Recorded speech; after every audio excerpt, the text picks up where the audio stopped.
जी sir, अंक sir. ठीक है सर, स्टार्ट। धन्यवाद सर। आज की वेबिनार में आप सभी का स्वागत है। आज की वेबिनार में हम नोटिफिकेशंस या अपडेट्स को डिस्कस करते हैं। तो उसको अभी जो हमारी लास्ट मीटिंग हुई थी, तो उससे पहले कुछ एडवाइजरी जारी हुई थी, तो उन्हीं को हम डिस्कस करेंगे।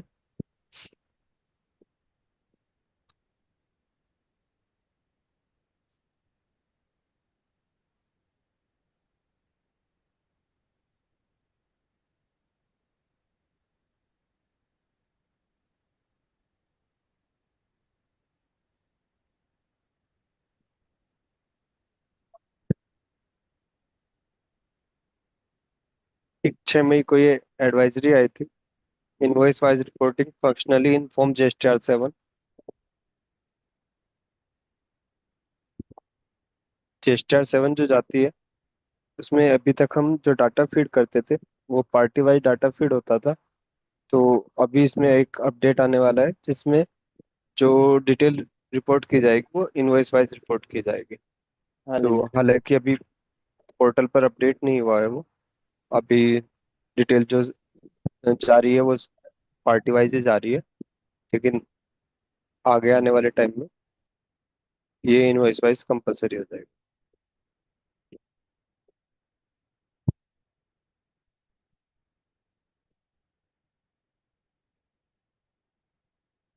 आठ मई को एक एडवाइजरी जारी हुई है रिफंड को लेकर।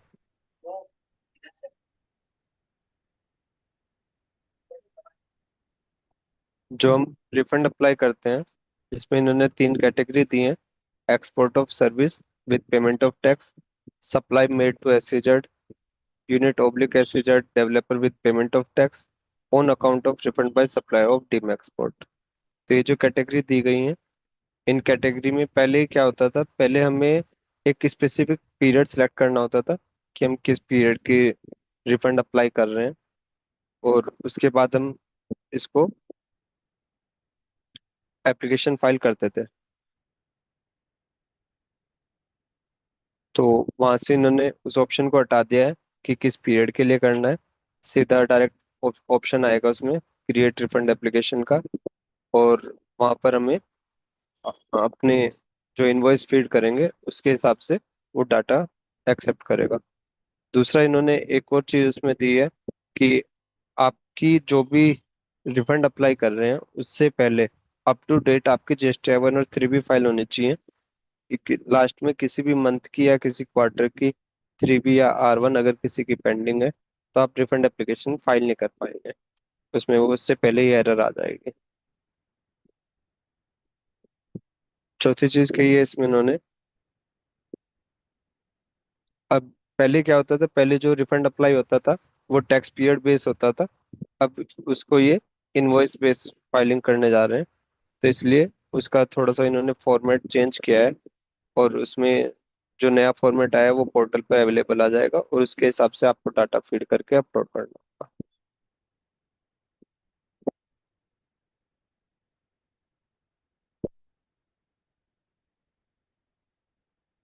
ऐसे ही चेंजेस ये डीम एक्सपोर्ट वाले केस में भी है थोड़ा, उसमें थोड़ा सा और चेंज है।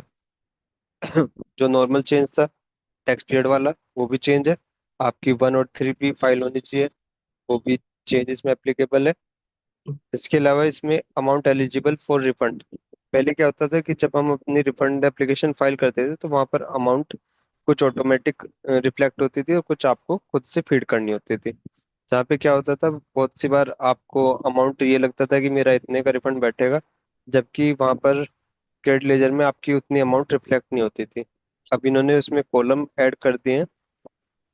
जैसे पहला कॉलम बना दिया इन्होंने, balance in electronic credit ledger at the time of filing of refund application. जब हम अपनी रिफंड की एप्लीकेशन फाइल करते हैं, उस टाइम पे हमारे इलेक्ट्रॉनिक क्रेडिट लेजर में कितने ITC बची हुई है, तो वो अमाउंट वहां पर रिफ्लेक्ट हो जाएगी कि उससे ज्यादा का आप रिफंड अप्लाई नहीं कर सकते। जो नेट ITC है टीम एक्सपोर्ट की, उसमें जो हम अपनी इनवॉइस की डिटेल अपलोड करेंगे, उस डिटेल के अकॉर्डिंग वहां पर वो डाटा आ जाएगा। तीसरे इन्होंने कॉलम बनाया है refund amount as per the uploaded invoice. तो अपलोडेड इनवॉइस के अकॉर्डिंग जो हमारी रिफंड अमाउंट क्रिएट होती है वो वहां से जनरेट होगी। एलिजिबल रिफंड अमाउंट जो कैलकुलेशन है, उस कैलकुलेशन के अकॉर्डिंग हमारा कितना एलिजिबल रिफंड बैठता है वो अमाउंट कैलकुलेट हो जाएगा।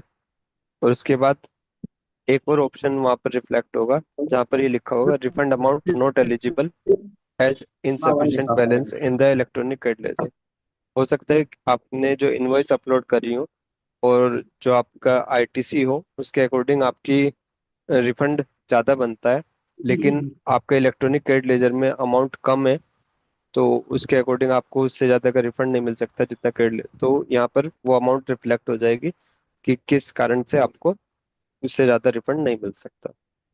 तो ये इन्होंने एडवाइजरी जारी करी है और पोर्टल इस पे अपडेट हो रहा है। अभी पोर्टल पर इसमें वर्क चल रहा है।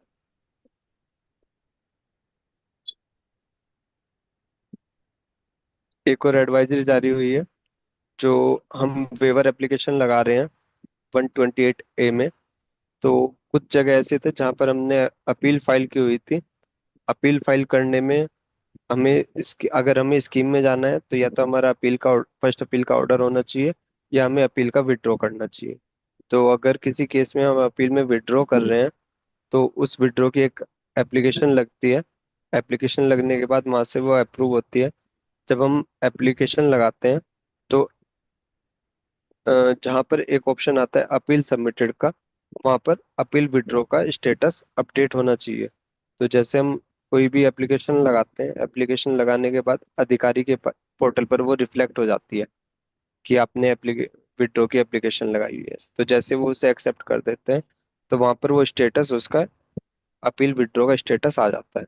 तो जो हमारी 128A की एप्लीकेशन लगती है वहां पर अगर हमारा स्टेटस अपील विड्रॉ का अपडेट हो गया है तो उससे भी हमारी 128A की एप्लीकेशन एक्सेप्ट हो जाएगी।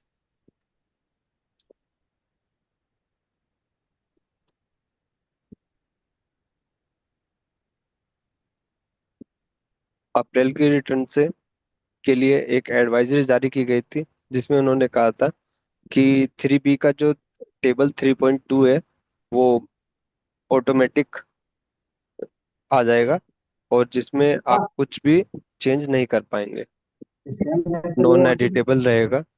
लेकिन लेकिन अभी पोर्टल उस चीज को अपडेट नहीं कर पाया है। तो का, काफी जगह क्वेरी भी गई हैं। तो उसके बाद इन्होंने एडवाइजरी जारी की है कि अभी आप करंट मंथ में आप उसे अगर चेंज करना चाहें तो आप उसे चेंज कर सकते हैं। आगे के मंथ में जैसे ही वो अपडेट होगा तो जीएसटी पोर्टल उसे कम्युनिकेट कर देगा जब भी वो नॉन एडिटेबल हो जाएगा।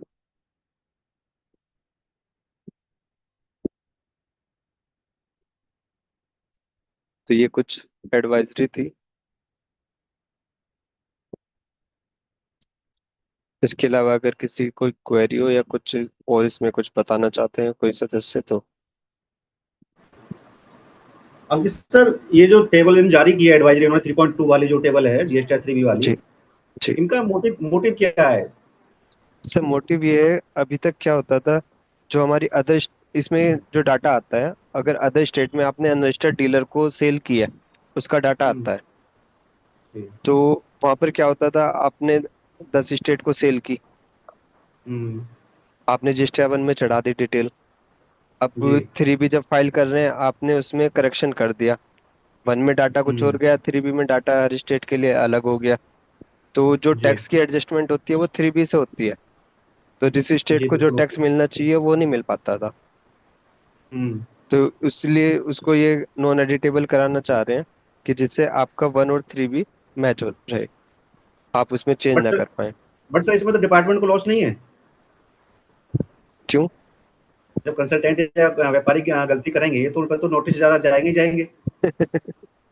सरकार की मंशा अलग है और अधिकारी की मंशा अलग है। भाई जितने नोटिस जाएंगे आपका भी काम चलेगा, अधिकारी का काम चलेगा। सर इसीलिए पोर्टल भी हमारे फेवर में हो रहा है ना, वो कर नहीं पा रहा अपडेट। हाँ, रीज़न तो यही है ना, वो कुछ करने नहीं जा रहे, जैसा ऑटो पॉपुलेट है वो सेम ऐसा ही जाएगा। हाँ जी। जी अरे सर, सर, थैंक यू। अच्छा प्रयास है इसमें ये इनका। और जी, बिल्कुल।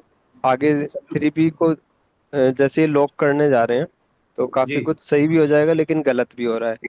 जैसे अभी आप टू बी चेक करेंगे, मेरे पास दो तीन क्वेरी आ चुकी। टू बी में क्या हो रहा है कि डाटा रिफ्लेक्ट हो रहा है आईएमएस में, लेकिन टू बी जनरेट नहीं हो पा रही। वो कहीं ना कहीं एरर आ रही है, पोर्टल वो की सभी के ग्लिचेस साथ आ के रहा है सर कारण प्रॉब्लम, हो या कुछ। सभी के तो साथ प्रॉब्लम है सर, हो रही है वो। उससे क्या है कि व्यापारी को आईटीसी रिफ्लेक्ट नहीं हो रही, थ्री बी फाइल नहीं कर पा रहा टाइम से।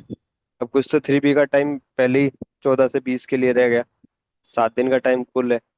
ऊपर से ये ग्लिचेस आ जाते हैं तो फिर और टाइम कम रह जाता है। और किसी सदस्य की कोई क्वेरी हो तो। हेलो। हेलो। नमस्कार सर। नमस्कार। एक छोटी सी क्वेरी जी है मेरी अंकल जी। जी सर। अभी ना ये नोटिस आ रहे हैं, इंटरेस्ट मांग रहे हैं। जी जैसे 18 18 19 का वो मतलब कहते हैं आपने 3B रिटर्न लेट फाइल करी है उसका जो, जी तो मेरे केस में क्या है ना, पार्टी उसका टैक्स जमा कराती रहेगी टाइम टू टाइम। जी जैसे वो कॉन्ट्रैक्टर था जो जो सामने की पार्टी कहती है आप हमें चालान जमा करा के दे दो, हम आपको उसका रिम्बर्स कर देंगे। तो जी रिटर्न तो जैसे 4 4 5 5 महीने लेट है, लेकिन वो टैक्स उसका जब आता रहा तो वो जमा कराता रहा। तो वो इसका इंटरेस्ट, सारे का इंटरेस्ट मांग रहे हैं। जो हमने टैक्स जमा करा दिया, जो अपने कैश लेजर में आ गया, उसके ऊपर तो इंटरेस्ट नहीं उसको लेना चाहिए था। सर, ये कैश लेजर में जो है उसका कुछ टाइम बाद आया था, उसका एक नोटिफिकेशन है।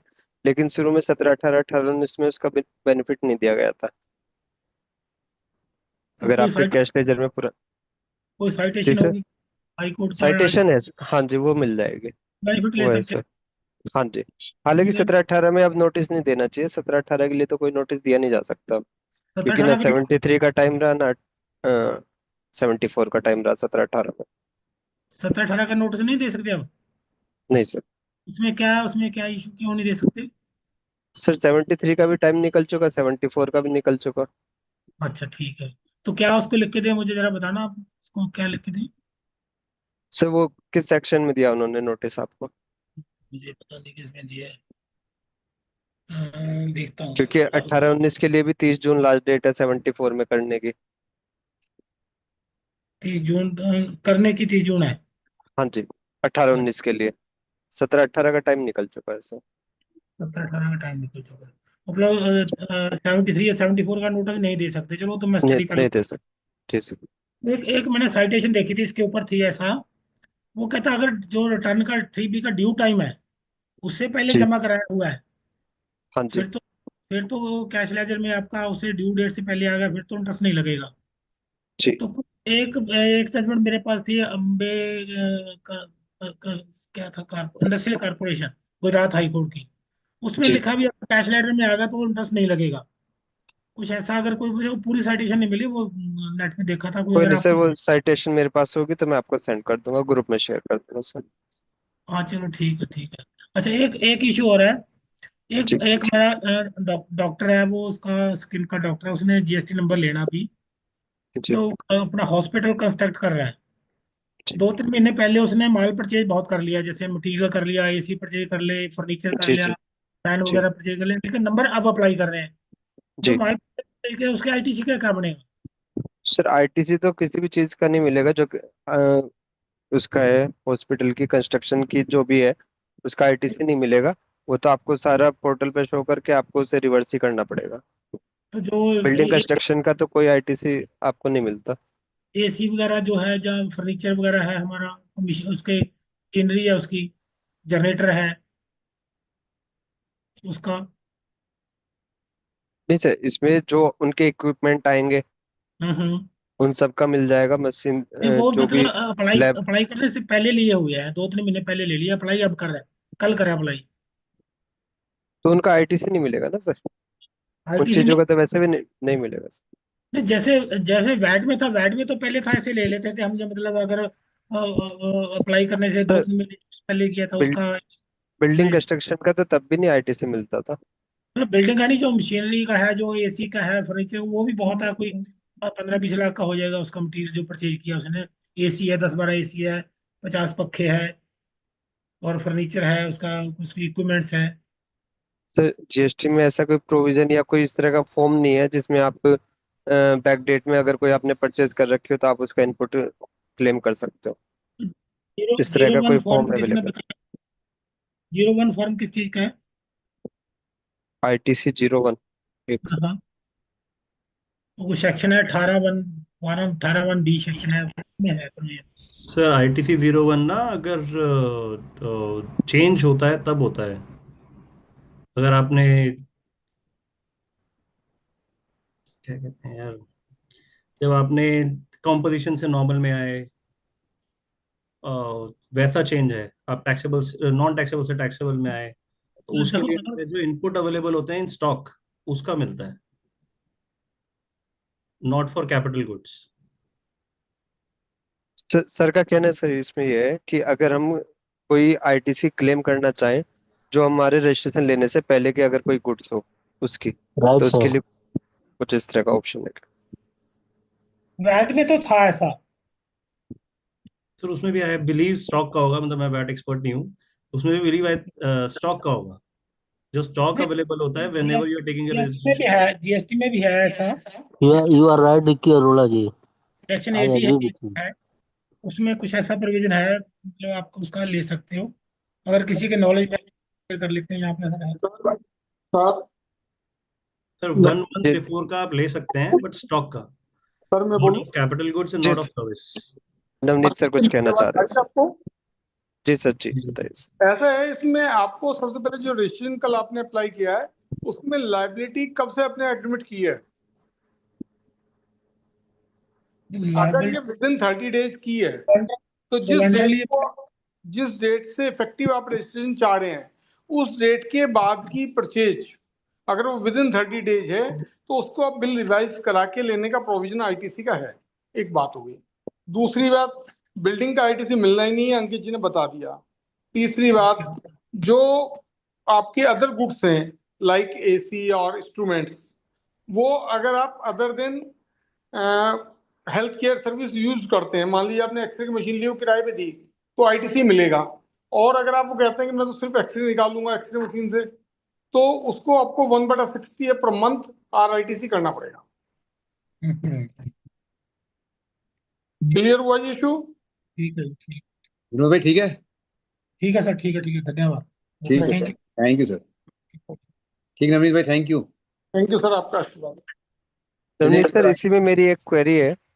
जी जैसे सर। आपने 1/6 का बताया, 1 तो बाई इसमें 5 ईयर हाँ लाइफ जी मशीनरी उसमें का, तो 5 ईयर कैपिटल गुड्स की, जी और उसका 1/12 पाँच, मतलब 12×5 = 60 महीने हो गए। जी जी वो मैंने 1/60 का है। नहीं, इसमें सर आपने रिवर्स के लिए बोला है ना, पहले हम अपनी ITC क्लेम करेंगे पूरी। पूरी करेंगे। जी एक्चुअली उसके बाद अंकित सर, अगर मान लीजिए इस आदमी ने 3 साल इसका हॉस्पिटल चल गया हाँ जी और उसने 20 लाख से ऊपर की सर्विस दे दी, जी मान लीजिए ये खाली डॉक्टरी की सर्विस करता है और उसको 1 करोड़ रुपए या 100 करोड़ रुपए की प्राप्तियां हैं, तो हाँ जी इसमें अनकंडीशनल एग्जेम्प्ट है हेल्थ केयर सर्विस। जी अब जी वो जी जी उसकी 1 करोड़ की अच्छा ठीक प्राप्तियां हैं और वो एक ठीक मशीन बेच देता है जिसकी कीमत 10 लाख रुपए है, तो उस 10 लाख पे तो टैक्स देना पड़ेगा ना। जी जी सर। अंकित सर, इसमें सरजीत सिंह से कह रहे हैं कि वो तो अगर रीसेल करने पे होगा। नहीं सर इनकी एग्जेम्प्ट सर्विस हुई ना सर, एग्जेम्प्ट सर्विस की वजह से वो होगा।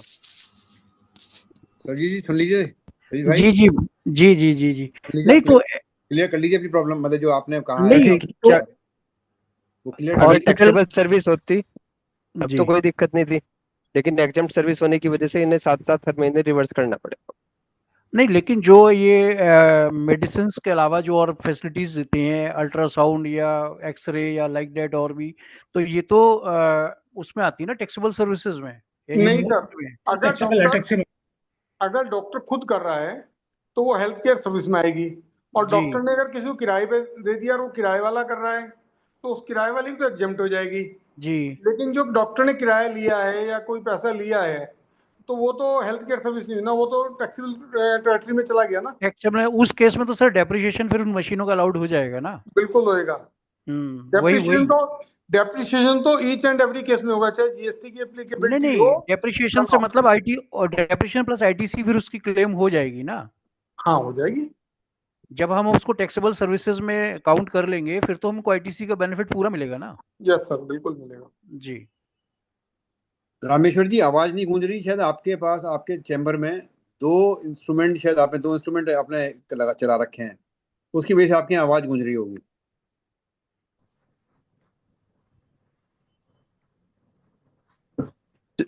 जी सर, किसी और सदस्य की अगर कोई क्वेरी हो तो प्लीज। नहीं, ये कह रहे थे अगर डॉक्टर मतलब है वो एक्सरे वगैरह करता है या ऐसी कोई अल्ट्रासाउंड करता है, वो एग्जेम्प्टेड सर्विसेज आता है, वो टैक्सेबल में नहीं सर आएगा ढाई में? अगर वो सेल्फ करते हैं तो सेल्फ ही करते हैं। हाँ जी, सेल्फ तो एग्जेम्प्ट स्टाफ एग्जेम्प्ट स्टाफ रखा होता है, स्टाफ तो हाँ हर जी, तरह हाँ जी, हाँ जी। जी वो एग्जेम्प्ट है सर, हेल्थ केयर सर्विस में आ जाएगा ना वो। उन्होंने क्या किया, अपना एक अलग से एरिया ओपन कर दिया। वहां पे उन्होंने कहा कि मैंने एक आदमी को किराए पे दे दिया है, वो आगे वसूल करेगा, तो जो किराया हुआ किराया टैक्सेबल रहेगा। कराया तो हो जाएगा। अगर मतलब है जैसे हाँ जी, अल्ट्रासाउंड उन्होंने खुद करा, कोई ऐसा मतलब एक्सरे खुद करा, ऐसे तो वो वो सारा। एग्जेम्प्ट हेल्थ केयर सर्विस में आएगा ना सर, वो एग्जेम्प्ट है सर। ओके। अगर कॉस्मेटिक नेचर का होता है तो टैक्सेबल होता है, अगर हेल्थ केयर रिलेटेड है तो वो एग्जाम्प्ट होता है। तो बेसिक कॉन्सेप्ट में जो डिफरेंशिएशन है that is on that. Vicky sir, मैं कहता हूँ उसके है ना स्किन के डॉक्टर हैं, तो वो कॉस्मेटिक में आएगा फिर। Cosmetic can be like dental also. हाँ, हाँ, it dental can be skin care, cosmetic में डेंटल, आएगा। Yes yes yes, hair transplant and everything, hair those are transplant, dental and this, cosmetic. हाँ स्किन सब cosmetics में। जी। ठीक है विनोद भाई, ठीक है विनोद मित्तल जी। ठीक है सर, धन्यवाद जी, बहुत बहुत शुक्रिया सर। तो नहीं सर, शुक्रिया कहेगा सर, हम बैठे इसलिए खाली सब लोग एक दूसरे की प्रॉब्लम सॉल्व करने के लिए बैठे हैं यहाँ पे, और है क्या जी। हाँ जी, हाँ जी। और किसी को प्रॉब्लम हो, कोई किसी क्वेश्चन हो?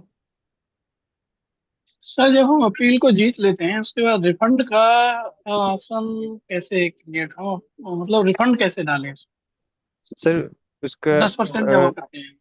10% जमा का आप अपील वाले उसमें जाके भी कर सकते हैं। रिफंड एप्लीकेशन में जाएंगे, वहां जी। पर ऑप्शन आता है रिफंड अगेंस्ट अपील, तो उसको सिलेक्ट करके तब आप वहां पे अप्लाई कर सकते हैं जितना भी आपका तो एक्स्ट्रा उसमें जमा। ईयर वही डालेंगे जिस ईयर का है वो। हाँ जी।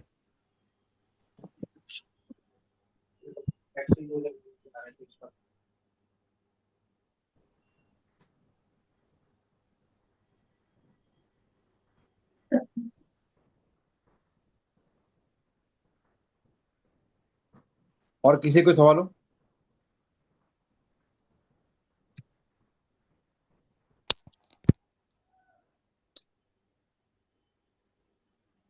आगे से कोई और कुछ सर्कुलर आया, कोई नोटिफिकेशन और बाकी बता दीजिए, थोड़ा सा टाइम रह गया बस। जिस एक क्वेरी आई हुई है मेरे पास, तो उसके लिए मैं थोड़ा सा जानना चाहूंगा।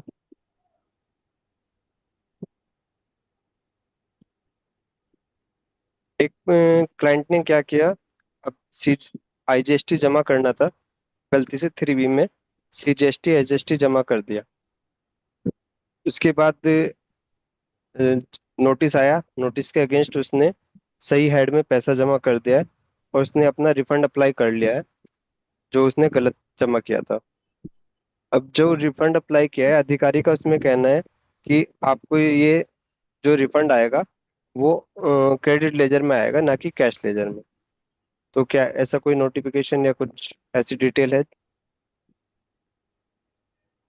तो सेक्शन 77 से गवर्नड है, उसके अंदर तो लिखा हुआ है जी। कि, या उसके अंदर तो लिखा हुआ है कि रिफंड कैश लेजर में, मतलब I mean will be refunded. तो हाँ जी। क्रेडिट लेजर में तो वैसे भी कोई रिफंड होने का कोई क्वेश्चन ही नहीं है। I don't think so it will happen. अधिकारी उसमें बार बार जोर यही दे रहा है कि आपका ये क्रेडिट लेजर में रिफंड जाएगा, कैश लेजर में रिफंड नहीं होगा। नो, आपने रेफरेंस सेक्शन 77 देखे ही रिफंड लिया होगा जी ना? जी जी जी जी जी। नहीं, it should be refunded in the cash ledger only, that's why they are asking for making the further payments ना। मतलब वो वैसे भी कॉन्सेप्ट क्लियर है, आपसे वो कैश मांग रहे हैं, आप क्या कैश रिफंड देंगे? हाँ जी, तो कैश मैंने वो जमा रेवेन्यू, कर, कैश ही जमा किया है, और कैश। यस यस, तो कोई क्रेडिट के अंदर आने का देयर नो क्वेश्चन। तो कोई उनसे आप पूछिए ना कौन से सेक्शन के रेफरेंस में बोल रहे हैं, ऑर्डर ही नहीं पास कर पाएंगे उसके लिए तो।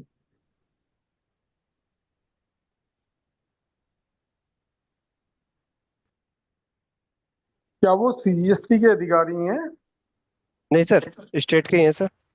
स्टेट के हैं कि उनका मतलब क्रेडिट लेजर में देने का आधार क्या है? वो कह रहे हैं कि आपने जो 3B फाइल की थी उस टाइम पे आपने कैश उससे क्रेडिट से एडजस्ट किया हुआ है, कोई कैश जमा नहीं किया, तो इसलिए वो क्रेडिट में ही रिफंड होगा। भाई हो नहीं सकता, वो क्रेडिट में कर दो, आप उनको बोलो क्रेडिट में कर दो, क्रेडिट में कर ही नहीं सकता। आपने बिल्कुल सही बात कही है कि सिर्फ कैश लेजर में ही पेमेंट होएगा उसका। जी जी। लेकिन सर पिछली बार एक रिफंड का एप्लीकेशन दिया था, तो उसमें क्रेडिट लेजर में ही हमने रिफंड किया, कैश लेजर में नहीं किया। जो कैश से जमा हुआ है वो तो कैश लेजर में ना जा करके डायरेक्ट अकाउंट में जा रहा है, और जो क्रेडिट लेजर से एडजस्ट किया वो क्रेडिट लेजर में आ रहा है। ओरिजिनल मोड में आएगा, दैट इज द पॉइंट। वो आपने कैसे उस टाइम पे किया था, that is the main thing. Original mode आपका क्या था पेमेंट का?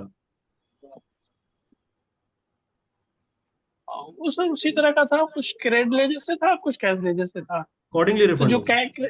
हाँ, जो क्रेडिट लेजर से जो एडजस्ट किया था तो वो क्रेडिट लेजर में आ गया, और कैश वाला कैश लेजर में ना आकर अकाउंट में, डायरेक्ट अकाउंट में जा रहा है। अकाउंट में ही।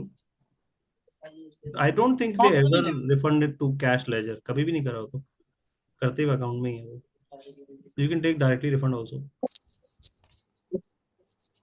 हम्म।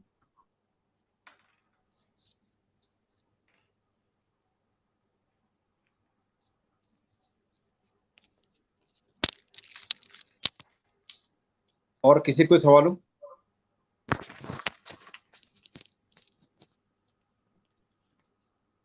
नहीं, मेरे ख्याल से है नहीं सर। मैं कहते यहीं पे समाप्त करते हैं। हाँ साढ़े जी सात जी बजे सर। हमारे वक्ता पधार चुके हैं। जी सर।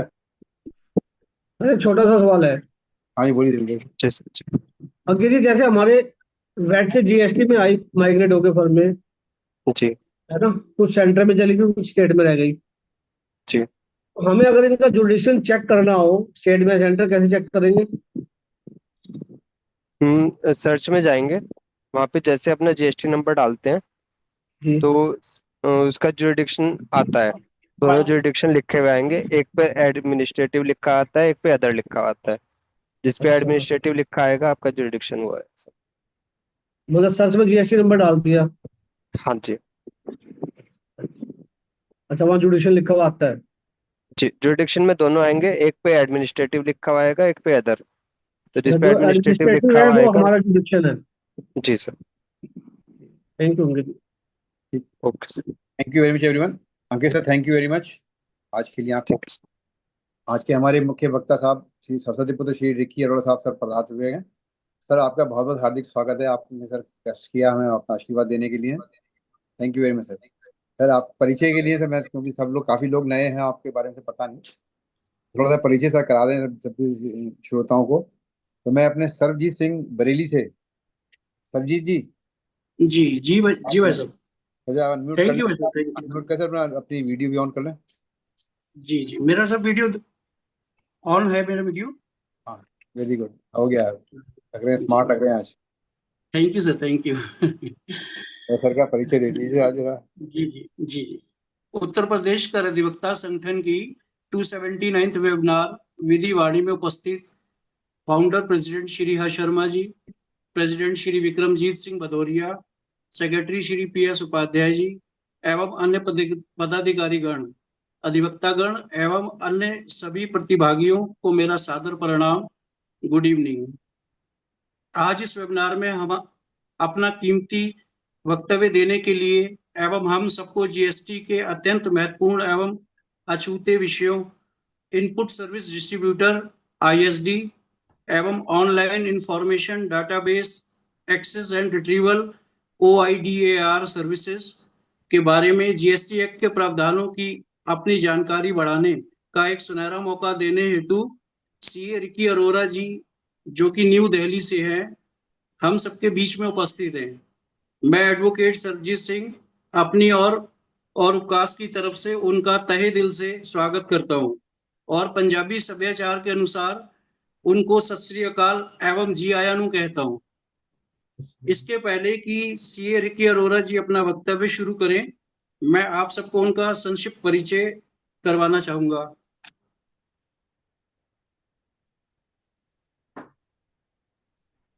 सीए रिकी महात्मा अरोड़ा केटू से सीए रिकी RCM अरोड़ा जी 2018 के भारत कटर चार्टर्ड अकाउंटेंट है। Expertise in GST advisory, compliance and litigation, expertise in providing accounting solution, also providing offshore accounting services, industry experience of more than 13 years, partner of renowned firm SRAT and Associates, having presence in multiple states, worked with top CA and law firms including Nitya, Ernst and Young, etc. Renowned member of Janakpuri Study Circle, expertise in providing advisory to startups and establish business for maximum growth. अब मैं आज के वक्ता CA Ricky Arora जी से आग्रह करूंगा कि वो अपने दोनों महत्वपूर्ण एवं अपेक्षाकृत कम डिस्कस हुए विषयों पर अपना डेलिब्रेशन देकर हम सबका ज्ञानवर्धन करने का कष्ट करें। धन्यवाद जी, थैंक यू। मैं एक बार स्क्रीन शेयर कर दूं, मेरे पर राइट है? जी सर, है राइट सर। Okay, hold. आपको विजिबल है? आप मेरे को बताना। जी सर, अभी आ रहा है, आ गई सर। जी, तो सर पहले तो thanks a lot for this introduction. Although my experience is considerably less than most of the members here, but I still would try to add some value to the already existing vast knowledge that you guys have. So there are two topics that we'll be discussing in detail. First one is a popular one, ISD, Input Service Distributor, which is the mechanism of distributing ITC amongst distinct person. And the second one is not so popular, but equally relevant in this age of AI and its tools like ChatGPT, Midjourney, etc., which is OIDAR services, मतलब Online Information Database Access and Retrieval Services. ये OIDAR service सुनने में थोड़ा सा complex topic लगता है, but it's actually just the services which are provided using information technology. IT internet use करके अगर हमने कोई सर्विस प्रोवाइड करी है, दैट इज OIDAR। और हमारे लीगल माइंड में सेकंड क्वेश्चन आता है कि what all can be done, you know, what all are services that includes IT. अब तो सब काम में आईटी यूज हो रहा है। टैली भी अगर हम क्लाउड सर्विसेज पे यूज करते हैं तो क्या हम उसे OIDR बोलेंगे? So let's wait for the second half of the webinar to understand what is covered in OIDR. And the first topic that I'm going to cover is the brand new pain point for the taxpayers, which is Input Service Distributor, popularly known as ISD. अब topic तो brand new है, लेकिन pain point अभी नया नया बना है। Sorry, topic brand new नहीं है, लेकिन पेन पॉइंट अभी नया नया बना है, as this has become mandatory from 1st April 2025. In 2024 budget, the government substituted section 20 of IGST Act, CGST Act, जिसके अंदर उन्होंने input service distributor may distribute को चेंज करके input service distributor shall distribute कर दिया, जिससे मैंडेटरी हो गया wherever it is applicable. So in this we'll be discussing the journey from since the inception to the practical problem that we are facing. अच्छा, these are the topics जो screen पे flash हो रहे हैं that we'll be discussing in OIDR services. उसके अपने issues हैं, like identification of place of supply, categories which falls under it, registration, etc. वो जब हम उसका टाइम आएगा तब डिस्कस करेंगे।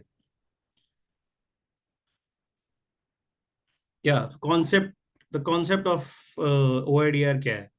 तो before getting into technicalities, एक बार अंडरस्टैंड करते हैं कि ISD भला है क्या। So नेम से पता चल रहा होगा कि it is a mechanism to distribute input, that is ITC of services. अब वर्ड डिस्ट्रीब्यूट यूज है तो इसका मतलब there need to be presence of more than one registration जिसमें ITC कैन बी एलोकेटेड। तो लेट्स टेक वन एग्जांपल। एक company जिसके 3 branches और एक हेड ऑफिस है in different states. So head office को CA ने कोई इनवॉइस दिया 10 लाख का for some income tax case.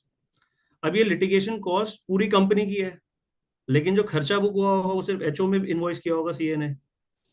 तो क्या वो खर्चा पूरा उस हेड ऑफिस को बिलोंग करता है? वो तो सबको करता है। तो इसके लिए द कॉन्सेप्ट केम कि गवर्नमेंट ने कहा कि एक ISD रजिस्ट्रेशन लो, CA जो बिल करेगा वो ISD GSTN को देगा, उस जो भी सर्विस टैक्स के टाइम पे सर्विस टैक्स नंबर था उस ISD वाली रजिस्ट्रेशन पे इनवॉइस करेगा, and then that ISD registration will distribute the expense to different branches to which it belongs. अब वो क्या मैकेनिज्म रहेगा उसका, कितना किस प्रोपोर्शन में होगा, वो बाद में डिस्कस करेंगे। अब क्या हमारे को जो हमारा आईएसडी का जीएसटीएन या आईएसडी का रजिस्ट्रेशन नंबर है वो हमारे को सारे वेंडर्स को देना होगा? Again the answer is no, क्योंकि सारे एक्सपेंस तो हमारे सबको बिलोंग नहीं करते। Only the common input will be distributed. तो उस बेसिस पे एक सेकेंड मैं आपको बताता हूँ कौन कौन से खर्चे हो सकते हैं जो सबके लिए टोटल ऑल एक्सपेंस ऑल पूरी कंपनी के ऊपर एप्लीकेबल होंगे। Management consultancy, legal expenses, audit के expenses, IPR related expenses, even the director salary. Like director salary सिर्फ किसी एक पर्टिकुलर ब्रांच को हेड ऑफिस के ऊपर एप्लीकेबल नहीं होगा, that will be applicable to all of the company because he is doing the work for the company as a whole. लेकिन salary के ऊपर एक अलग इशू है, वो हम बाद में डिस्कस कर सकते हैं। अब आईएसडी रजिस्ट्रेशन के अंदर आईटीसी एक्यूमुलेट हो गया, अब इसको डिस्ट्रीब्यूट करना होगा ब्रांच में। अगर किसी एक स्पेसिफिक ब्रांच पे कोई खर्चा एप्लीकेबल है तो हम उसको उस ब्रांच के अंदर डाल देंगे, और अगर वो सारी ब्रांचेस को है तो हम उसको उन सारी ब्रांचेस में एक मैकेनिज्म मतलब एक मैनर एक प्रोपोर्शन लेंगे, उसमें डिस्ट्रीब्यूट कर देंगे। अब उसका क्या बेसिस रहेगा वो बाद में देखेंगे। अच्छा, कॉन्सेप्ट ये नया नहीं है बिकॉज ये सर्विस टैक्स टाइम से एग्जिस्ट करता है आईएसडी का। उस टाइम पे सर्विस टैक्स के अंदर there was no requirement of taking separate registrations. वहां पे आप एक रजिस्ट्रेशन लेके यू कुड हैव मतलब पैन इंडिया के ऑपरेशंस आप उससे भी रिपोर्ट कर सकते थे कंसोलिडेटेड मैनर में। फाइनेंस एक्ट के अंदर वो रिक्वायरमेंट नहीं थी, लेकिन कुछ कंपनीज अपनी डिस्क्रिप्शन पे अपने कंप्लायंस ईज करने के लिए ऑपरेशनल कन्वीनियंस की वजह से they used to take multiple registrations. Like north region का अलग ले लिया, साउथ का अलग, ईस्ट वेस्ट ऐसे करके डिवाइड कर लेते थे ताकि the data can be collated and filed accordingly. उन केसेस में they had to take ISD का रजिस्ट्रेशन, जो तब से ये वाला पॉइंट जो है वो रेलेवेंट है। अब जीएसटी के अंदर हर स्टेट में जहां जहां आपका प्रेजेंस है वहां पे आपको रजिस्ट्रेशन लेना पड़ेगा। हर स्टेट में इवन अगर आपका वेयर हाउस है किसी दूसरी स्टेट के अंदर तब भी आपको रजिस्ट्रेशन लेना पड़ेगा। तो इसलिए जीएसटी के अंदर ये कॉन्सेप्ट तो फर्स्ट डे से सिंस 1 अप्रैल 2025 1 जुलाई 2017 तब से लेकर रेलेवेंट है because we have to take multiple registration in different states. तो वो जो खर्चा है वो एलोकेशन वाला पॉइंट तो तब से अराइज हो गया था। लेकिन जब जीएसटी इंट्रोड्यूस हुआ तो उसके साथ एक और नया कॉन्सेप्ट आया था, क्रॉस चार्ज। और क्रॉस चार्ज क्या होता है? Cross charge as it is कहीं पे भी डिफाइंड नहीं है। क्रॉस चार्ज का मतलब है supply is defined in section 7, जिसके अंदर all the transactions, barter etcetera these are covered if made with consideration. अगर कंसिडरेशन इन्वॉल्व नहीं है तो वो सप्लाई नहीं है। तो इसके लिए शेड्यूल 1 के अंदर कुछ सर्विसेज या कुछ ट्रांजैक्शंस लिस्टेड हैं जिसमें बोला हुआ है कि even if they does not have consideration involved, the activities which are not involving consideration, then also they'll be considered as supply. उसका जो I think second entry of schedule 1 says related party के अंदर अगर आप transfer कर रहे हैं, related party and distinct person के अंदर अगर कोई भी ट्रांजैक्शन इन्वॉल्व है, even if it is without consideration, then also it will be considered as supply. अब इसका इम्प्लीकेशन क्या है? अगर आपका एक एचओ है उसके अंदर आप पहले, am I clear till this point? जी सर। संजय भट्टाकर जी, यहाँ तक कोई कंफ्यूजन है तो प्लीज डू आस्क। सर ने जो बताया समझ में आया? नहीं कुछ नहीं सर, कंटिन्यू हैं? नहीं ठीक है सर, चलने दीजिए सर। संजय वर्मा जी समझ में आ रहा है? नहीं, आपकी आवाज नहीं आ रही, आपने अपना माइक बंद कर रखा है।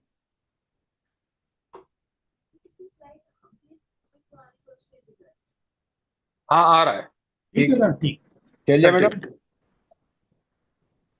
मेरी स्लाइड्स दिख रही हैं क्या जब मैं चेंज कर रहा हूँ तो? ना स्लाइड स्टॉप है थोड़ी देर आपकी सर आ रहा है, समझ में आ रहा है सर। सर स्लाइड वही जो आपने स्लाइड फ्रीज है क्या? पढ़ा फ्रीज है सर। हाँ भाई सर, हाँ भाई मैं ऐसे ही रख लेता हूँ, मैं प्रेजेंटेशन मोड पे नहीं जाता। आई थिंक कोई बात नहीं।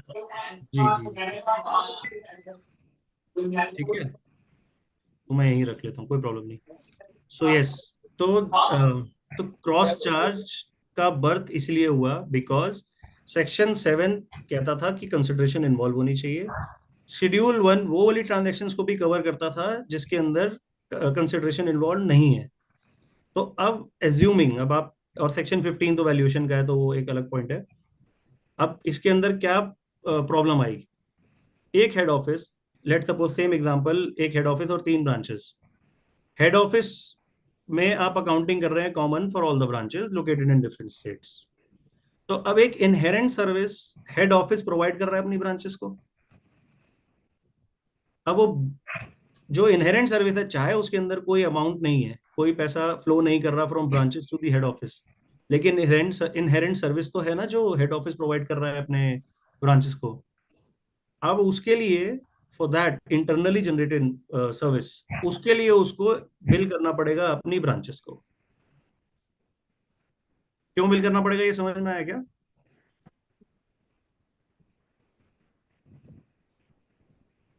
सर फीडबैक के बिना मजा नहीं आएगा। संजय भटनागर जी। सर आईटीसी को उसको सेट ऑफ करना होगा ना सर, वो आईटीसी ले लेगा, बिल करेंगे तो वो उधर। आईटीसी तो है ही नहीं ना। नहीं सर, आपने तो अकाउंटेंट रखा हुआ है अपने पास। आप जो फ्रेंचाइज को बिलिंग करेंगे ना, तो वहां से जो आईटीसी को डिस्ट्रीब्यूट हो जाएगा ना ब्रांच में। सर आईटीसी डिस्ट्रीब्यूट करना यहाँ पे पर्पस नहीं है ना, यही मैं समझाना चाह रहा हूँ। क्रॉस चार्ज का जो कॉन्सेप्ट है वो it is not for distributing ITC. Cross charge का पर्पस था कि अगर आपने कोई सर्विस प्रोवाइड करी है अपनी किसी ब्रांच को या अपनी रिलेटेड पार्टी को, तो उसके लिए आपको बिल करना चाहिए even if consideration is not involve. ये शेड्यूल 1 से फ्लो कर रहा है। सर यूटिलाइजेशन क्या था उसका, फिर बिलिंग करके फिर यूटिलाइजेशन तो अल्टीमेटली वही था ना उसका।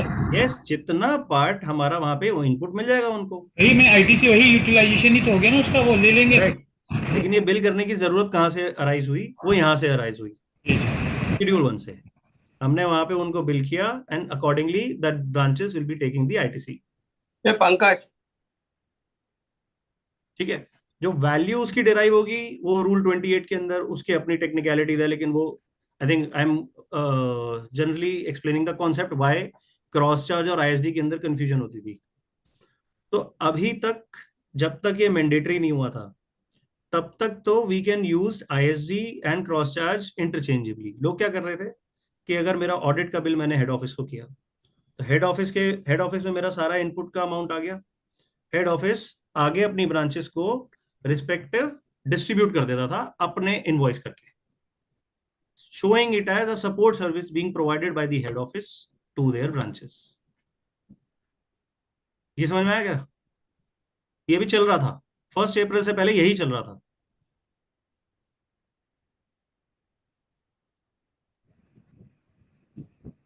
करूं, आगे बढ़ूं? जी सर। स्लाइड चेंज नहीं हो रही आपकी सर, स्लाइड चेंज नहीं हो रही आपकी। हाँ, अभी मैंने स्लाइड चेंज नहीं करी, एक मिनट अब कर लेता हूँ। आई थिंक यही आएगी ना। हाँ जी, तो पॉइंट क्या था कि क्रॉस चार्ज और इनपुट सर्विस डिस्ट्रीब्यूटर को इंटरचेंजेबली यूज कर रहे थे, बट इंटरचेंजेबली यूज करने वाला ये कॉन्सेप्ट था नहीं। But since input service distributor के लिए, आप डिस्ट्रीब्यूशन के लिए आपको एक अलग से रजिस्ट्रेशन लेनी पड़ी थी, तो cross charge was a stop gap, जिसके मतलब एक मिडल में सॉल्यूशन निकाला था for distributing the inputs, common inputs जो हमारे पास आ रहे हैं। we were invoicing the common inputs to the branches, showing it as an expense distributed to them। लेकिन और उसका जो बिल का नाम होता था, जो खर्चा हम उनको डिस्ट्रीब्यूट करते थे, that was business support service. It is a support service provided by the head office to their branches. इस फॉर्म में हम डिस्ट्रीब्यूट कर रहे थे। लेकिन सिंस 1 अप्रैल से आईएसडी का कॉन्सेप्ट बिकेम मैंडेटरी, वहां पे वर्ड शैल आ गया, तो ये क्लियर हो गया कि आईएसडी का जो पर्पस था, इवन ये बात यहां से भी क्लियर हुई।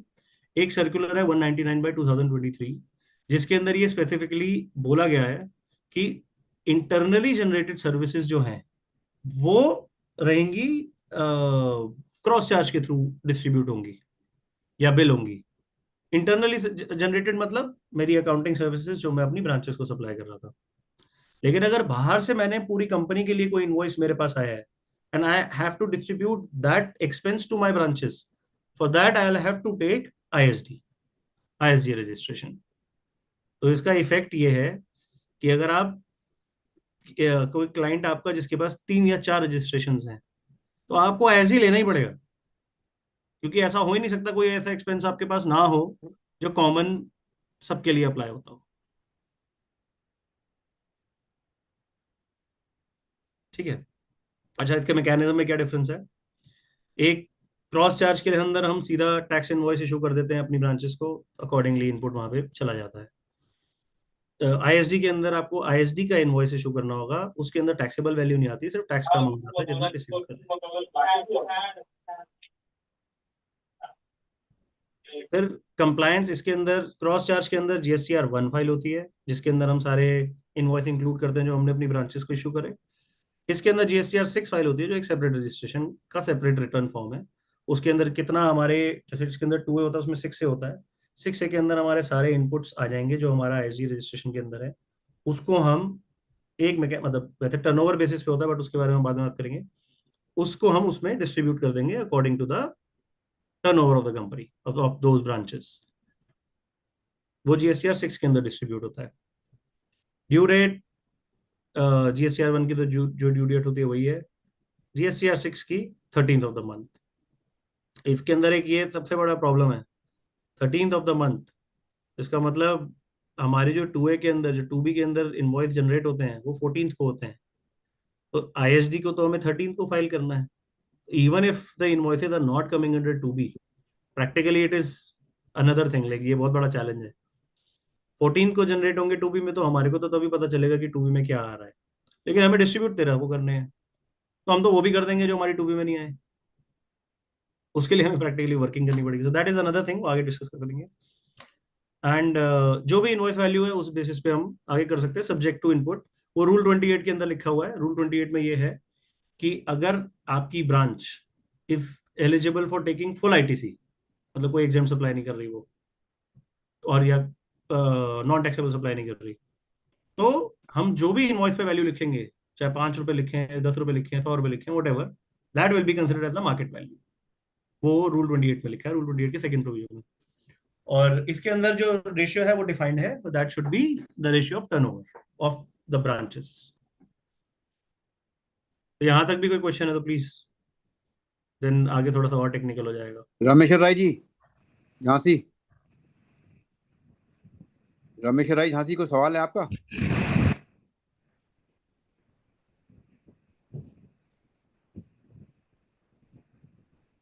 संतोष दुबे जी, सागर। रामेश्वर जी कोई सवाल है आपका? संतोष दुबे जी। हेलो। हाँ जी बोलिए। हाँ सर, ये हमें एक सवाल ये था सर कि जो फोन पे का जो इंस्ट्रूमेंट आता है उस पे जीएसटी हम कैसे कवर करेंगे सर? उसमें क्या चीज सर? सॉरी, एक बार रिपीट कीजिए। एक कंपनी ने, फोन पे वाले ने, जो इंस्ट्रूमेंट आता है ना कि ग्राहक पेमेंट करता है कि आपको 20 रुपए पेमेंट हो गया, अमिताभ की आवाज आती है, उसकी जो कमीशन होती है, हाँ, उसका क्या है कि कंपनी ने हमसे सिक्योरिटी जमा करवा ली कुछ और अपने इंस्ट्रूमेंट हमें दे दिए, और उसका हमने क्लाइंट के यहाँ पे उसके यहाँ लगवा दिया अपने बंदों के द्वारा। अब कंपनी कह रही है आपको जीएसटी जब देंगे जब आप हमारा जीएसटी जमा करोगे, तो उसकी बिलिंग कैसे करेंगे? उसकी बिलिंग कैसे करेंगे? मतलब आपका जीएसटी, आपने फोन पे मशीन लगाई, आपकी मशीन पे जितने भी स्वाइप आ रहे हैं उसके ऊपर वो आई थिंक कुछ कमीशन लेते होंगे, राइट? हाँ जी। आप उस कमीशन की बात कर रहे हैं? नहीं, कंपनी हमको कमीशन तो 300 रुपए लेती है, हमने कंपनी ने हमसे सिक्योरिटी जमा करवा ली 2-2.5 लाख रुपए। तो सर जो सिक्योरिटी होगी वो रिफंडेबल है? हाँ, सिक्योरिटी रिफंडेबल है। तो सर उस पर तो जीएसटी होगा ही नहीं ना। लेकिन वो कंपनी ने जो हमको अमाउंट दिया है उस पर कंपनी कह रही है कि आप जीएसटी भरोगे तो ये आपको जीएसटी वापस करेंगे। उन्होंने आपसे जीएसटी कलेक्ट किया है on security? On security amount नहीं, ऑन सिक्योरिटी उन्होंने जीएसटी नहीं दी। तो उस पे, क्योंकि रिफंडेबल सिक्योरिटी पे जीएसटी होगा भी नहीं ना। हाँ, जीएसटी पे उस पे तो नहीं है। कंपनी ने हमें इंस्ट्रूमेंट दे दिए कि आप आपको, और हमने अपने बंदों के द्वारा उसको गली गली में घर घर पे लगवा दें। ठीक है। आप कंपनी हमको बिलिंग कर रही है, वो कह रही है कि आप हमारा जब जीएसटी भर दोगे तो हम आपको 1,25,000 का पेमेंट करेंगे। क्वेश्चन शायद मैं समझ। अच्छा, इसमें आपको जो हमने आपने जो फोन पे को आपने सर्विस प्रोवाइड करी है of installation in different with different vendors, ऐसा? हाँ जी हाँ। अच्छा, तो आपने उसके लिए सर्विस का इनवॉइस रेज किया है टू फोन पे, वो आपको पैसे देंगे हाँ फॉर गेटिंग इट इंस्टॉल्ड जी इन डिफरेंट वेंडर्स। अच्छा, तो हाँ आपने जी। तो सर आपने जो इनवॉइस रेज किया होगा वो आपने जीएसटी जमा करा दिया?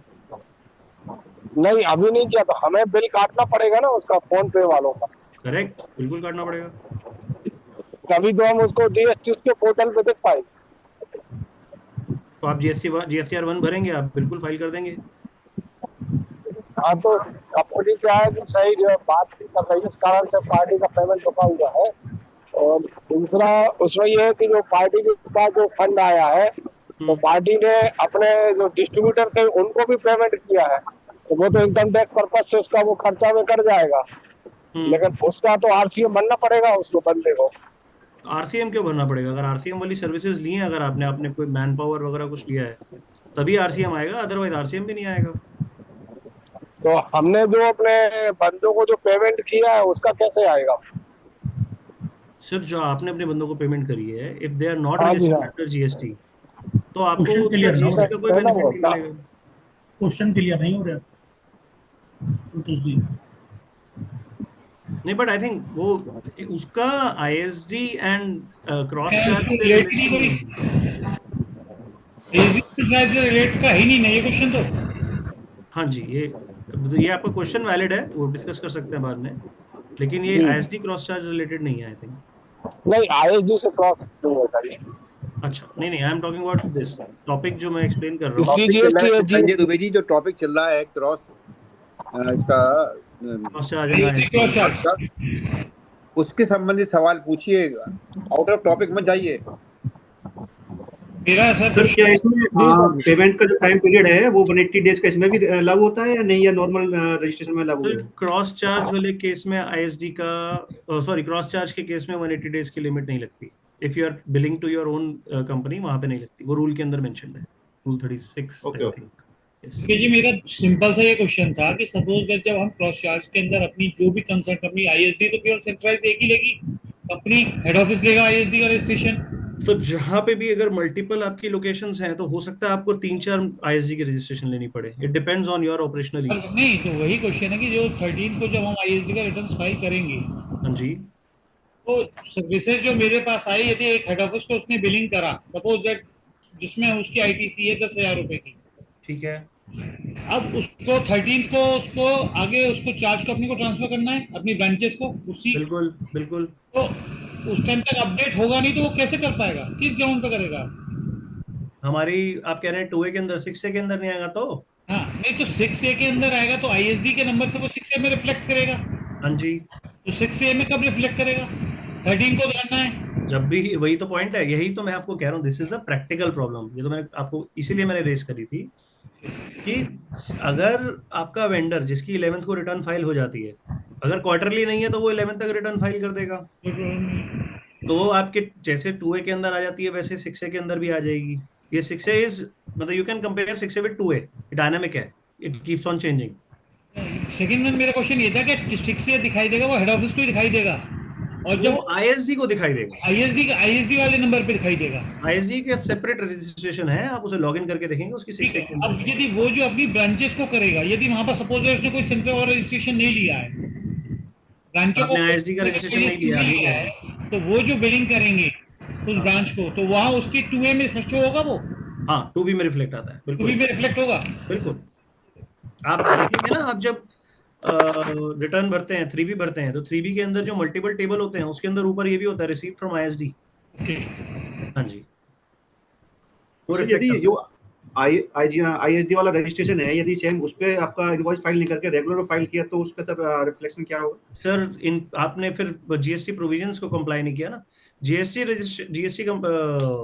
ये जो प्रोविजंस हैं वो अब इन्होंने मैंडेटरी कर दिया है कि if any inputs, common inputs are there and you have to distribute it amongst your distinct person, among the distinct person is the word used, तो आपको वो आईएसडी रजिस्ट्रेशन के थ्रू ही करना पड़ेगा। ओके अब ये पहले मैंडेटरी नहीं था, अब शैल कर दिया इन्होंने।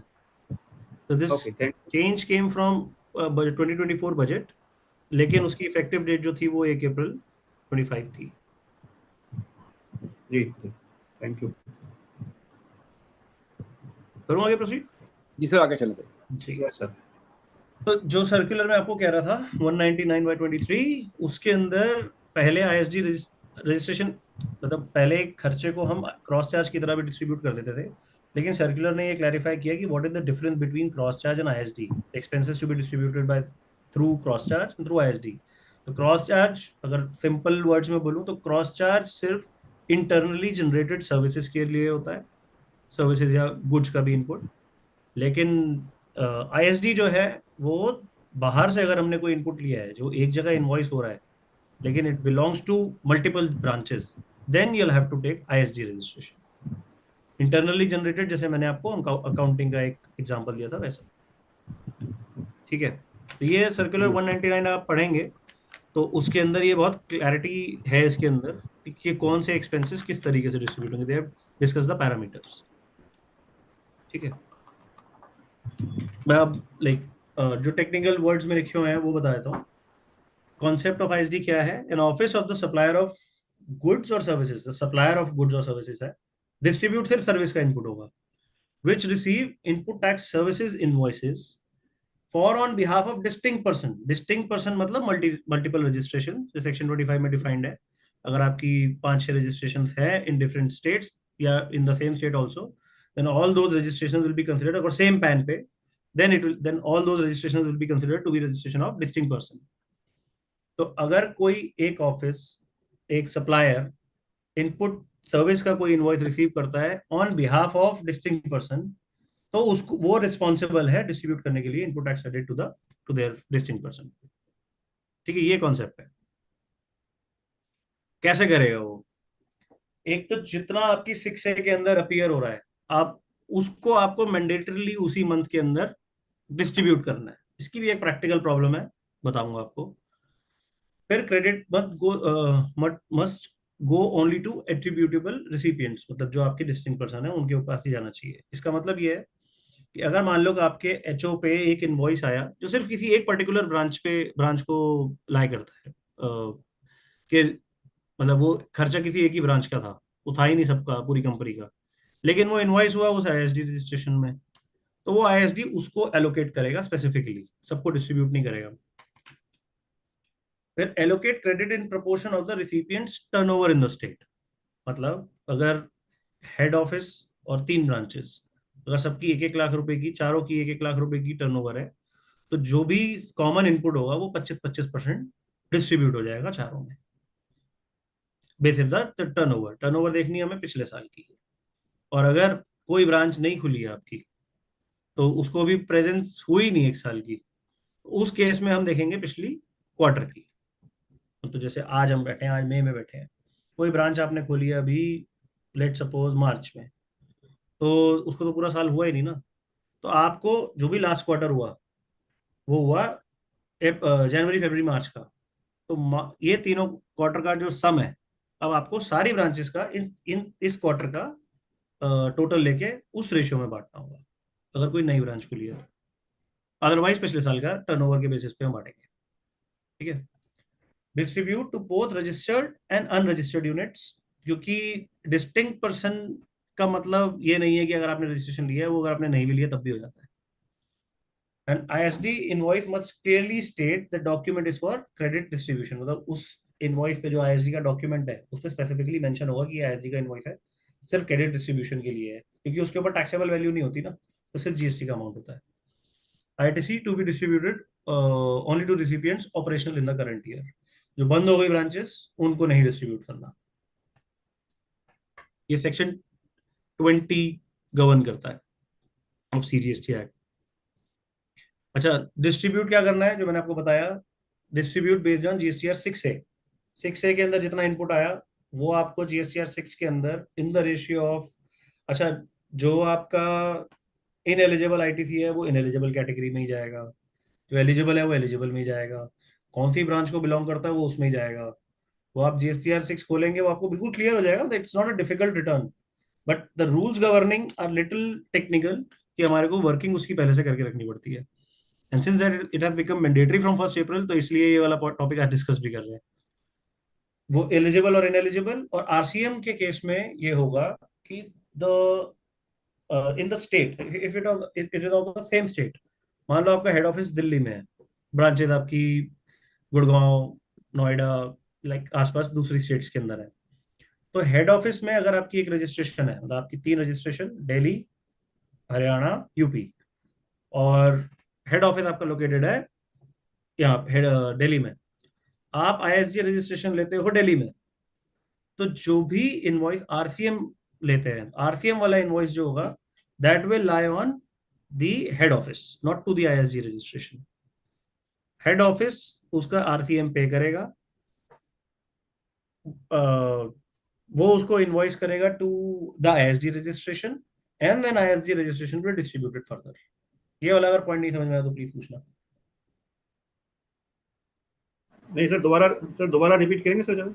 जी, अगर RCM का कोई इनवॉइस है, if the ISG registration is in the same state, मतलब जैसे दिल्ली में ही हमारी रजिस्ट्रेशन भी है और ISD भी हमने दिल्ली में ही ले रखा है, जी, तो RCM इनवॉइस जो है वो पे करेगा the head office, not ISG registration.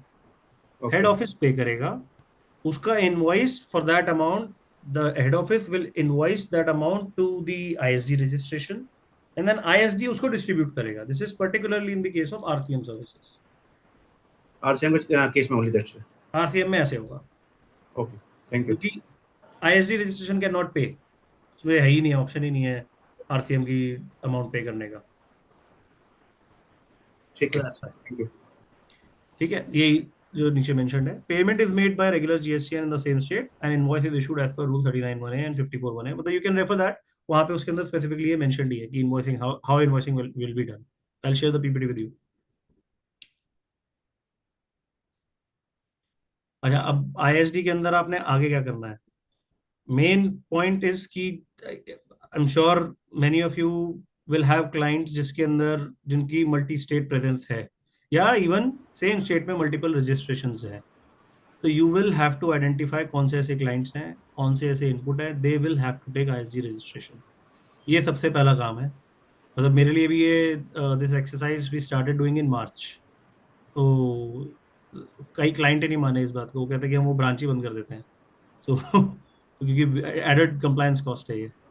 But या first thing is you'll have to identify which clients of yours requires ISG registration, फिर रजिस्ट्रेशन की एप्लीकेशन डालेंगे, वेंडर्स जो कॉमन इनपुट देते हैं आप उनको देंगे, अपने वेंडर्स को जिनके पास भी GSTN पहले नहीं थे, अब आपको ISG वाला देना पड़ेगा और अकॉर्डिंगली आपको डिस्ट्रीब्यूशन करना पड़ेगा। This is what needs to be done post registration ISD का। इसकी प्रैक्टिकल प्रॉब्लम जो मैंने आपको एक बताई कि 6A के अंदर इनपुट जो है, अब अगर आप तो सारे लॉ प्रैक्टिसिंग प्रोफेशनल्स हैं, 2B को गवर्न करता है सेक्शन 16(2)(a), जिसके अंदर ये मेंशन्ड है कि अगर 2B के अंदर अपीयर होगा तभी हम इनपुट ले पाएंगे, जो कंडीशंस ऑफ टेकिंग इनपुट है। अब कोई अगर इनपुट वहां नहीं आ रहा, 2B के अंदर नहीं आ रहा, लेकिन 6A के अंदर आ रहा है, 6A के जो प्रोविजंस हैं सेक्शन 65 रिटर्न फाइलिंग का, वो कहता है कि इसको डिस्ट्रीब्यूट करना है within the same month, rule 65। तो ये आपस में कॉन्ट्राडिक्टरी है, तो this is the practical problem. Unclear treatment of late invoices, जो मैं आपको बोल रहा हूँ कि अगर GSTR 1 के अंदर 12 को फाइल करिए किसी ने, मेरी 2A में तो आ जाएगा, 6A में तो आ जाएगा, but I will be distributing, whether I am allowed to take the input of not or not a question. Turnover based allocation है, अब आपकी ब्रांच को खुले हुए 1 महीना हुआ है, लेकिन हमें टर्नओवर लेना है क्वार्टर का, तो क्वार्टर के अंदर हुआ 1 ही महीना है, एक ब्रांच का टर्नओवर होगा 1 महीने का और बाकी सारी ब्रांचेस का टर्नओवर होगा क्वार्टर का। अकॉर्डिंगली जिस ब्रांच को ज़्यादा इनपुट मिलना चाहिए था उसको नहीं मिलेगा, क्योंकि उसके बेस उसी प्रोपोर्शन के अंदर होगा which is prescribed in the GST law. Recovery of incorrect distribution, जो मैंने आपको बताया 2A और 2B, 6A और 2B का जो डिफरेंस है, 73 74 वाले अगर ये क्वेश्चन नोटिस भेज के क्वेश्चन पूछेंगे तो we can not do anything. मतलब obviously will take the benefit of this unclear thing, impossible है, मैं क्या करूंगा। और sir lack of sir clarity sir around two terms ज्यादा मेरे हाँ जी सर मेरा क्वेश्चन है, एक जो आप सेकंड पॉइंट है unclear treatment of late invoice, sir ये बहुत बड़ी मेजर प्रॉब्लम है। वो है सर, मैं आपको खुद ही बोल सर रहा हूँ प्रॉब्लम। मैंने अभी लास्ट मार्च ईयर के एंड में काफी चार्टर अकाउंटेंट से, एडवोकेट से, जो भी कंसल्टेंट हैं, मेरी कई फर्में ऐसी हैं जिन्होंने after due date invoice file किए हैं, और इतनी बड़ी बड़ी फर्में हैं वो ये कहते हैं सर हमने फाइल कर दिया, आप क्लेम कर ली ना। मैं उनको एक्सप्लेन कर करके ये चीज इतना फ्रस्ट्रेट हो गया कि सर मैं क्या कर सकता हूँ सर सर इसका इसके ऊपर ना देखिए, हम भी लॉ कंप्लाई करते हैं तो हमारे को भी बड़ी फ्रस्ट्रेशन होती है कि बाद में जब ये एमनेस्टी ले आते हैं या कोई चेंज ऐसा ले आते हैं, रेट्रोस्पेक्टिव अमेंडमेंट, ये लेकिन अब क्या करोगे आप? अब लॉ कंप्लाई करोगे या प्रैक्टिकल डिफिकल्टी, अब क्या करेंगे हम? ये प्रॉब्लम तो है। उसमें सर फर्स्ट तो हम जाते हैं, क्लाइंट कह देता है सर मुझे पता नहीं है क्या करना है, वो दूसरा नंबर दे देता पार्टी का, दूसरे कंसल्टेंट का। क्लाइंट ऊपर से हम पे क्वेश्चन करते हैं, वो दूसरा सीए तो कह रहा था कि ऐसा क्या ऐसे कर सकते हो आप। एग्जैक्टली सर, और ऐसे नहीं सर, हम नए फ्रेशर हैं, एक अच्छे एक्सपीरियंस वाले कंसल्टेंट हैं, सभी का ये है सर हमने फाइल तो कर दिया है, आप देख लीजिए इनपुट कैसे क्लेम करना है। I always ask that client to take that CA on call, और आप कॉन कॉल पे आइए, एक बार डिस्कशन सुन लो, आपको लगेगा वो सही कह रहा था, आप कर लेना। सर आई एग्री, मैंने इतना एक्सप्लेन किया है, मैंने एज पर आपका जो नोटिफिकेशन है उसके अकॉर्डिंग मैंने उनको एक्सप्लेन किया, देन वो मानने के लिए तैयार ही नहीं है, बस अब कह देते हैं सर कर दिया हमने, आप देख लीजिए, बस लास्ट में ये ऑप्शन होता है, क्या करें sir. Sir client to client vary भी करता है, कई क्लाइंट जो कंप्लाई करके चलना चाहते हैं, if you have MNC clients, आप उनको देखेंगे they are not interested in doing anything wrong, वो तो कहते हैं इनपुट छोड़ दो। फ्लाइट टिकट का इनपुट हमेशा डिपार्टमेंट क्वेश्चन करता है, I don't know why, but वो क्वेश्चन करता है, तो हम लीगली कहते हैं कि सर हम फाइट करते हैं, कहते हैं छोड़ दो यार, क्या रहा है तो छोड़ दो। I agree sir. सो ये क्लाइंट पे डिपेंड करता है, we can not do anything about it. ये practical problems obviously we are taking, I am in touch with PHD chamber, तो हम कोशिश तो करते हैं आगे इनको रिप्रेजेंट करने की, but larger audience is required for doing this. आप प्रोफेशनल लोग हैं सर, बार काउंसिल से ज़्यादा स्ट्रॉन्ग कौन सी काउंसिल है, आप लोग ही आगे से ले जा सकते हैं। नहीं सर ऐसा नहीं है, ठीक है सर, आगे कैरी कीजिए। Yeah, sure. So these are the problems majorly which are there. इसके बाद तो OIDR शुरू हो जाएगा, but I think पहले ISD कर लेते हैं, OIDR is not as practically relevant as this ISD. इस पे पॉइंट नंबर 4 पे कौन सा पॉइंट नंबर 4 सर? इसी में ही अब इसमें मेरा ये है कि जब ये अप्रैल 25 से है तो इसमें 73 और 74 कब कैसे होगा एप्लीकेबल? 74A होगा sir. Okay, I think 74A होगा, मैं तो बात कर रहा हूँ पुरानी 73 74, जिसकी ISD रजिस्ट्रेशन पुरानी है उसमें तो 73 74 ही आएगा ना। मेरा ये था कि सपोज दैट ये बताइए, ये तो डिस्ट्रीब्यूशन कर रहा है, हेड ऑफिस कर रहा है, उसका एक्ट कोई गलत है तो रिकवरी मेरा कहाँ से उस चीज के लिए हो जाएगा? सर इनपुट लिया किसने? एंड ऑफ ऑल तो आपने लिया है ना, the company is one. Sir मैं कैसे सर्टेन कर पा रहा हूँ कि मुझे कितना मिलना था? सर कंपनी तो अगेन कंपनी इज वन, आप बर्डन शिफ्ट करके आप दूसरे अगर रजिस्ट्रेशन पे डालेंगे भी तो that also the company is the same. Company same है, वही मैं कहना चाह रहा हूँ, तो इंटेंट ऑफ इवेट तो टैक्स कहीं है ही नहीं ना, कोई भी चीज कैलकुलेशन की मिस्टेक से, कैलकुलेशन का बेस आप लोगों का प्रीसीडिंग ईयर टर्नओवर का। अग्रीड, ठीक है, और मेरा जो करंट में जो भी मेरा टर्नओवर के हिसाब से जो भी आ रहा है आईटीसी वो आ रहा है चेंज, उससे कैसे करेंगे? Not for that, I am not talking, इस वाले क्वेश्चन पे प्रॉब्लम नहीं है, प्रॉब्लम है जो 2A के अंदर नहीं आ रहा, 6A के अंदर और जो 2B के अंदर वाला डिफरेंस है, उसको वो बोलेंगे आपने गलत लिया इनपुट। तो यदि 6A में नहीं आ रहा है, हाँ जी, तो उसके टाइम फिर भी तो हम तब उस टाइम भी तो हम कुछ प्रूव करेंगे ना, यदि नहीं आ रहा या तो उसने शो नहीं किया होगा जिसने मुझे इशू की है सर्विसेज ने, उससे तो वो तो आज भी प्रॉब्लम है। आप 2B के अंदर अगर आपको कोई इनवॉइस नहीं आता, ठीक है, तो वो फाइट तो आज भी चल रही है। तो रिसिपेंट में आप सर्विसेज के मैटर में, गुड्स में तो आप कर देते हो कि बहुत से और चीजें हैं कि आप GR कॉपी दे दोगे या मूवमेंट ऑफ गुड्स प्रोड्यूस कर देते हो, मगर सर्विसेज के मैटर में कैसे प्रूव करेंगे? सर्विसेज के केसेस में एग्रीमेंट होता है, मेल कम्युनिकेशन होती है, they ask for additional document and that onus to prove is on you. नहीं, इट्स ट्रू, सेक्शन 55 के अकॉर्डिंग ओनस तो हमारे पास ही है जी। इसके मैटर में वही कह रहा था कि मैं कंपनी ने, सपोज दैट मेरे हेडक्वार्टर ने मुझको डिस्ट्रीब्यूशन कर दिया, सपोज दैट, तो उसके लिए मैं लायबल थोड़ी ना। तो फिर वो आप इनपुट तो आपने ही लिया ना सर, आप उसकी वर्किंग करके आपके लिए इनपुट कौन सा आना चाहिए था वो वर्किंग आपको करनी थी। एंड अगर वो आईएसडी के लिए भी आपको हेड ऑफिस के ऊपर आएगा।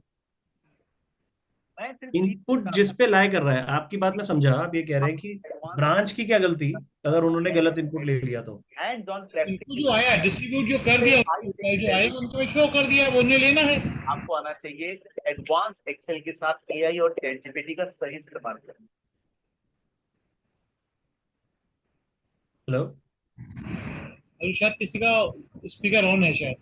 अच्छा अच्छा, मेरा सिर्फ यही कहना था सर कि इसमें क्या 74 में पेनलाइज किया जा सकता है, क्योंकि अवेलमेंट ऑफ आईटीसी जो है इसका आईएसडी के थ्रू, इसमें चेन को कैसे एस्टेब्लिश करेंगे इंटेंट ऑफ अवेल का। सर ब्रांच के ऊपर 74 आने के मतलब हमारे पास अच्छा डिफेंस यही है कि it is not in my hands, but that will only be on the branch. I mean आप कंपनी को एज अ होल नहीं कह सकते, कंपनी एज अ होल 74 इसको नहीं आएगा तो आईएसडी जहां पे जिस स्टेट को बिलोंग करता है उसके पास आएगा। जी, आपने आईएसडी मैंडेट करी है उस सर्विसेज के लिए जो सेंट्रलाइज रिसीव कर ली हेड ऑफिस ने, जो यस जो कॉमन है, डिस्ट्रीब्यूट करना है हाँ जी ब्रांचेस को सिंपली। यस, ये कहने का मतलब है सपोज दैट किसी रेशियो से मिस्टेक कैलकुलेशन की वजह से रेशियो से यदि कोई चीज गलत करके तो 74 एप्लीकेबल क्यों करेंगे वो? 74 एप्लीकेबल क्यों करेंगे सर? वो तो प्रैक्टिकली तो 74 आएगा, बट आपके पास ये डिफेंस जो आप बोल रहे हैं definitely will be taking that defence. और हमारे पास अगर वी कैन नॉट नो, अब आपके 6A की रिकंसिलिएशन बनाने का काम एचओ का है जी, जो भी वो तो एचओ के ऊपर वो रिस्पॉन्सिबिलिटी लाई करेगी। बिल्कुल, whichever state it is the registration is taken in, ISD registration is taken in, इन्हें पेनलाइज करना चाहिए तो एचओ को करेंगे, ब्रांच को ब्रांच को करेंगे नहीं, लेकिन सर इनपुट तो ब्रांच ने ही लिया है ना, तो इसीलिए वो जो प्रॉब्लम लाई करेगी अगेन प्रैक्टिकल डिफिकल्टी उनके लिए ये आएगी। हमारे पास तो डिफेंस अवेलेबल है, जो आप बात बोल रहे हैं बिल्कुल ठीक है। देखिए सर आईटीसी का ट्रीटमेंट डिफरेंट है। सपोज दैट मैं कोई परचेज करता हूं तो मुझे मालूम है मेरा अमाउंट ऑफ परचेज क्या है, उसी पे से अवेल करता हूं। यदि मैं आईटी से अवेल करूंगा मैं इसमें पेनलाइज होऊंगा, पर यहाँ पर डिस्ट्रीब्यूट हेड ऑफिस कर रहा है मेरा बिल्कुल इसके अंदर करेक्ट। तो मुझे जो भी चीज कैलकुलेटर को वही मैं ले रहा हूँ। मैं आप यू आर अग्री, मैं अग्री कर रहा हूँ सर आपसे कि ये इनके लिए बहुत डिफिकल्ट केस हो जाएगा हमारे ऊपर 74 लेके आने का। तभी आप चेक करेंगे तो इसके ऊपर ज्यादा लिटिगेशन भी अभी तक एग्जिस्ट नहीं करती, अभी लिटिगेशन इसके ऊपर आएंगी ज्यादा, तो वो इसलिए आप लोगों के लिए तो सर और ज्यादा रेलेवेंट है, आपके लिए लिटिगेशन का पॉइंट खुल गया है। सर लिटिगेशन का तो मैटर आया, अभी तो सर लिटिगेशन चल ही रहा है, ये एक नई टेंशन आ रहा है कि सर इससे समझ सकते हैं ना सर। सर अब वो अपॉर्चुनिटी है या प्रॉब्लम है ये तो पर्सनल डिस्क्रिप्शन अपॉर्चुनिटी है, बट क्लाइंट को टैकल करना हो या एक्सप्लेन करना वो इतना ही नहीं है। वेरी डिफिकल्ट और प्रोफेशनल्स को एक्सप्लेन करना डिफिकल्ट हो जाता है सर, क्लाइंट कैसे मानेंगे। एग्जैक्टली वही कहना चाह रहा हूँ सर मैं, तो इतना इजी नहीं है सर जितना हम समझ रहे हैं। 100% कोई इजी तो है ही नहीं। जी जी बिल्कुल बिल्कुल। तो इसके कुछ क्वेश्चंस हैं, आई थिंक पहले मैं वो कवर कर लेता हूँ OIDR पे मूव करने से पहले। जो मेरे अपने क्वेश्चंस हैं, who is liable to check कि एलिजिबल सेक्शन 16 के अंदर है रिसिपिएंट या ISD, जैसे आपने क्वेश्चन पूछा, ये रिस्पॉन्सिबिलिटी किसकी है? तो ये क्वेश्चन जैसे आप बोल रहे हैं सर, मैंने भी अपने पास नोट किया हुआ है कि 74 उसके ऊपर आएगा या रिसिपिएंट के ये HO के ऊपर आएगा। फिर ISD कैसे चेक करेगा कि जो ड्यू डेट पे उसके ड्यू डेट पे रिटर्न फाइल हुई है कि नहीं हुई है उस पर? हमारे को एक और हमारे CA मित्र ही हैं, उनसे हमने पूछा कि आप कैसे कंप्लाई कर रहे हो। वो कह रहे हैं कि हम रिटर्न फाइल करने से पहले, ISD रिटर्न फाइल करने से पहले पिछले पूरे साल का फ्रॉम अप्रैल लाइक नवंबर तक का टाइम होता है, तो फ्रॉम अप्रैल जितने भी हमारे 2B के अंदर इनवॉइसेस आए हैं हम सबको डाउनलोड करते हैं एंड देन उनमें उनकी डेट ऑफ फाइलिंग को फिल्टर करते हैं जिन्होंने भी अप्रैल में फाइल किया है, और फिर उसको 6A से मैच करके अकॉर्डिंगली हम इनपुट डिस्ट्रीब्यूट करते हैं। तो it's a big exercise depending on the number of the like volume of transactions with the client. तो लोग ये भी कर रहे हैं, जब अगर हमने डिस्ट्रीब्यूट कर दिया गलत, तो उसका रिकवरी मैकेनिज्म क्या होगा? जैसे आप कह रहे हैं 74 नहीं हो सकता, वो आईएसडी से रिकवर करेंगे या क्लाइंट से रिकवर करेंगे, द ब्रांच से रिकवर करेंगे? नॉट क्लियर, क्योंकि ब्रांच से ब्रांच की गलती नहीं है इसके अंदर, as you were saying. There are many other question, relevant period क्या रहेगा, there are many other question जो इसके अंदर अभी ओपन टू डिस्कशंस हैं। ज्यादा सपोज दैट जो प्रोवाइडर है, सर्विस प्रोवाइडर है, उसने लेट फाइल करता है, तो जब मुझको रिसीव, मेरे में जब 2B में वो 6A में रिफ्लेक्ट करेगा तभी मैं फाइल कर पाऊंगा उसको। 6A, हाँ, जितना 6A में उससे ज्यादा तो आप डिस्ट्रीब्यूट कर ही नहीं सकते। यानी ओके 16A वहां पे एप्लीकेबल होगा। यही तो सर मेरा भी क्वेश्चन है, 2AA तो एप्लीकेबल होना चाहिए आइडियली। प्रैक्टिकली हम क्या कर सकते हैं 6A? अच्छा, आप रूल 65 देखेंगे, उसके अंदर उन्होंने अलाउ कर रखा है मॉडिफाई करना, रिटर्न को मॉडिफाई करना। जैसे 2B तो कैन नॉट बी मॉडिफाइड ना। अब तो वो भी कंपलसरी कर रहे हैं, ये कुछ भी मॉडिफाई नहीं हो पाएगा सर अब आगे। सर सीधा ऑटो पब्लिश कर रहे हैं सीधा। तो सर अगर ये कमेंसरेट चेंजेस लेके आते इसके अंदर, तो फिर ये वाली बात भी तो जो इन्होंने बोली है कि 6A, अभी 6A वाली बात तो इन्होंने कहीं पे बोली नहीं ना, इन्होंने तो 2AA बोला है for a normal registration. 6A को इन्होंने फ्रीज कहाँ किया? 6B तो आई नहीं कोई। सर अभी तो नहीं आया, मगर आगे फ्यूचर है, ये तो हम लोग आगे तो आएगा ही। तो आई ना सर, हम लोगों प्रॉब्लम क्या करें? सर प्रॉब्लम तो हमारे लिए बढ़ ही रही है, हमारे को तो बस पढ़ते रहना है, करते रहना है। क्लाइंट तो कस्टमर वो करता है ना कि कंप्लाइंस आप करते हैं, कितनी चीजों को कवर अप करा जाएगा उस चीज का। उनको कई बार सर ये लगता है कि हम तो जबरदस्ती इनसे कंप्लायंस बढ़ा रहे हैं, इतनी कंप्लायंस की रिक्वायरमेंट नहीं। क्लाइंट को तो ये फील आती ही है, बट अब प्रोविजन समझाओ तो आइडिया लगेगा ना। तो दैट इज देयर। बताइए सर, किसी का क्वेश्चन है तो? नहीं सर, मेरे ख्याल से क्वेश्चन अब किसी का इस पर टॉपिक पर रहा ही नहीं, आगे चले वो आइडिया। आगे चलें, ठीक है। Yes sir. सर अब नेक्स्ट ये ना, हाँ जी, तो नेक्स्ट टॉपिक है online information and database access और रिट्रीवल सर्विसेज, OIDAR। उस सुनने में बहुत टेक्निकल है, but it is majorly services जो आप इंटरनेट के थ्रू प्रोवाइड करते हो मिनिमल ह्यूमन इंटरवेंशन से, उसको कहते हैं OIDAR सर्विसेज। जो आपने IT से यूज करके आपने सर्विस प्रोवाइड करी है, जो इम्पॉसिबल है अगर हमारा IT हमारे पास ना हो, वो सर्विसेज को OIDAR सर्विसेज कहते हैं। ये सर जो आजकल सब्जी वब्जी दे रहे हैं घरों पे लाके, वो सब जो दे रहे हैं जी, अमेजोन और ये जो ब्लिंकिट, ये जियो सब ने स्टार्ट किया है क्रिएट, ये वही वही वही से सर्विस आएंगी। OTT सर्विसेज, ये आपका Netflix and all, yes, all those are this, सारी वही हैं। अब इसमें क्या इंक्लूड है ये डेफिनेशन के अंदर, ये OIDAR की? It includes online advertising, cloud services. Cloud मतलब जैसे टैली का अपने बैकअप कहाँ पे चला रहे हैं, वो cloud services. Provision of e books, अच्छा, provision of e books, movie जैसे हम सब्सक्राइब कर रहे हैं, म्यूजिक सॉफ्टवेयर जैसे Spotify, YouTube music and all, और काफ़ी सारे और एप्स जिसके अंदर, जैसे अगर आप जीरोधा भी देखेंगे तो वो भी OIDAR हो जाएगा। जितने भी आपकी ऑनलाइन यूज करते हुए सर्विसेज है which can not be performed without using information technology. फिर आपका कंप्यूटर नेटवर्क रिलेटेड या IT सर्विसेज हैं, सॉफ्टवेयर प्रोविजन जो देते हैं आप सब्सक्रिप्शन मॉडल पे। डिजिटल कंटेंट एक्सेस करना जो सब्सक्राइब बेसिस पे मिलता है। डेटा स्टोरेज जैसे ड्रॉपबॉक्स, गूगल ड्राइव वगैरह आप यूज करते हैं। ऑनलाइन गेमिंग जो चली रही है आजकल, बेटिंग एप्स, आपका ड्रीम 11 एंड ऑल, ये सारी, these are all included, like this is an inclusive definition. There might be other services based on the definition which is there, लेकिन ये इन्होंने इंक्लूड स्पेसिफिकली कर दिया कि if there is any question तो you can refer this, ये तो होगा ही होगा। अच्छा, place of supply is a major question इस OIDAR सर्विसेज के अंदर, कि अगर, क्योंकि आप ये नाम बोलो, ईबे से अगर आप कुछ बाय करते हैं तो eBay is not a company registered in India, वो बाहर है। अगर आप वहां से बाय करते हैं तो उसकी प्लेस ऑफ सप्लाई क्या मानी जाएगी? जैसे तो कंजम्पशन बेस्ड होता है, इंडिया में होगा, लेकिन क्या ईबे को इंडिया में रजिस्ट्रेशन लेना पड़ेगा क्या इस रीजन से कि वो इंडिया में सप्लाई कर रहा है? तो ये प्लेस ऑफ सप्लाई से डिफाइन करेंगे, क्योंकि लोकेशन तो है नहीं। तो रिसिपिएंट जो हमारे इसमें लिखा है सेक्शन 14, सेक्शन 14 में, तो recipient shall be deemed to be located in of IGST Act. Recipient shall be deemed to be located in taxable territory if any of the two conditions are, मतलब if any of the two जो ये इसके अंदर नीचे list है, दो अगर कोई भी सेटिस्फाई हो रही है और वो टैक्सेबल टेरिटरी के अंदर लाई करता है, तो क्या चीज है? रिसिपिएंट का एड्रेस कब माना जाएगा कि वो इंडिया में लाई करेगा?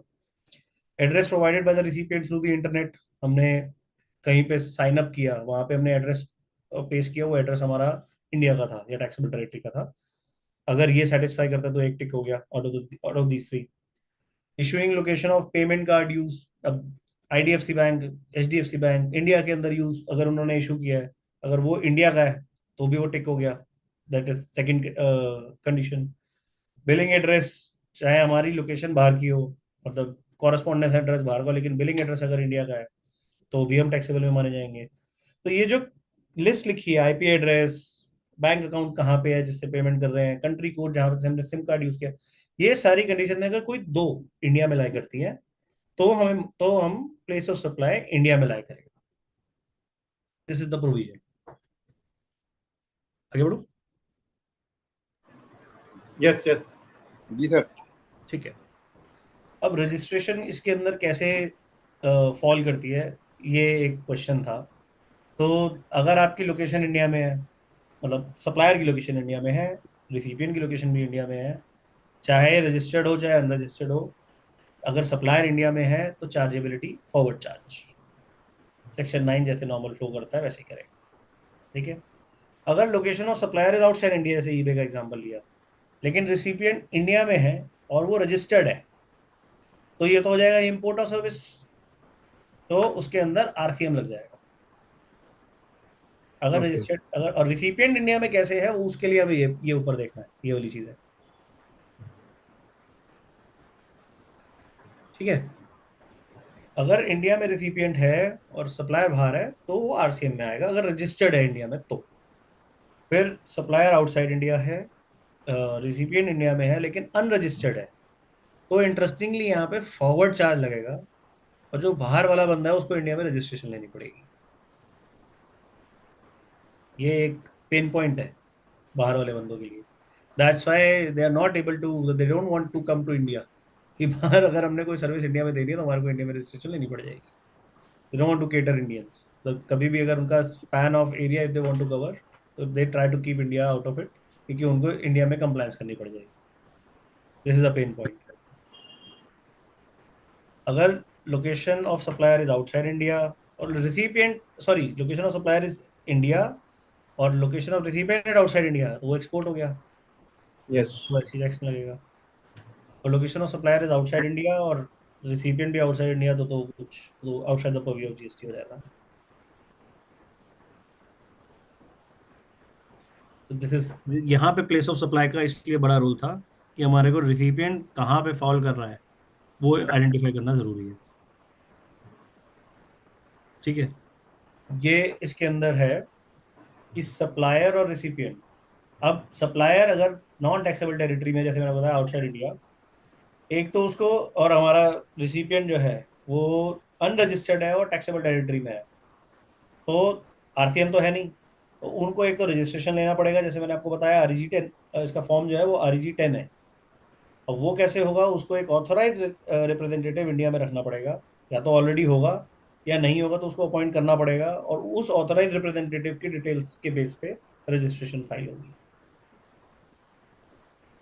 और टैक्स अकॉर्डिंगली उसको पे करना पड़ेगा। उसकी रिटर्न का जो फॉर्म है वो 5A है।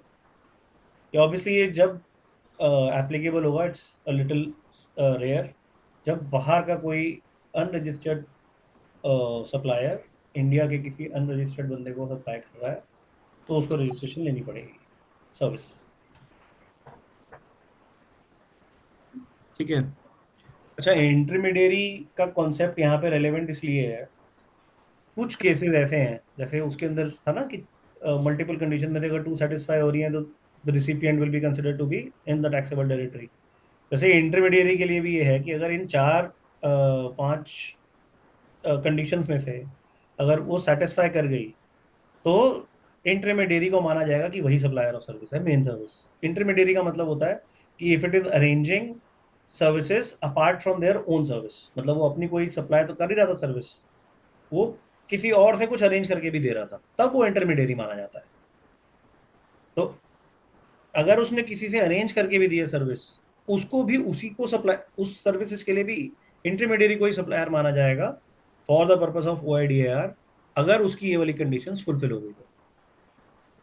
सो इंटरमीडियरी का मतलब जो बंदा नॉन टैक्सेबल टेरिटरी के अंदर लोकेटेड है, वो अरेंज कर रहा है या फैसिलिटेट कर रहा है कोई दूसरी सप्लाई, तभी वो इंटरमीडियरी है। अब उन ये कंडीशंस क्या है? Invoice of the intermediary services and actual supplier दोनों अलग अलग है।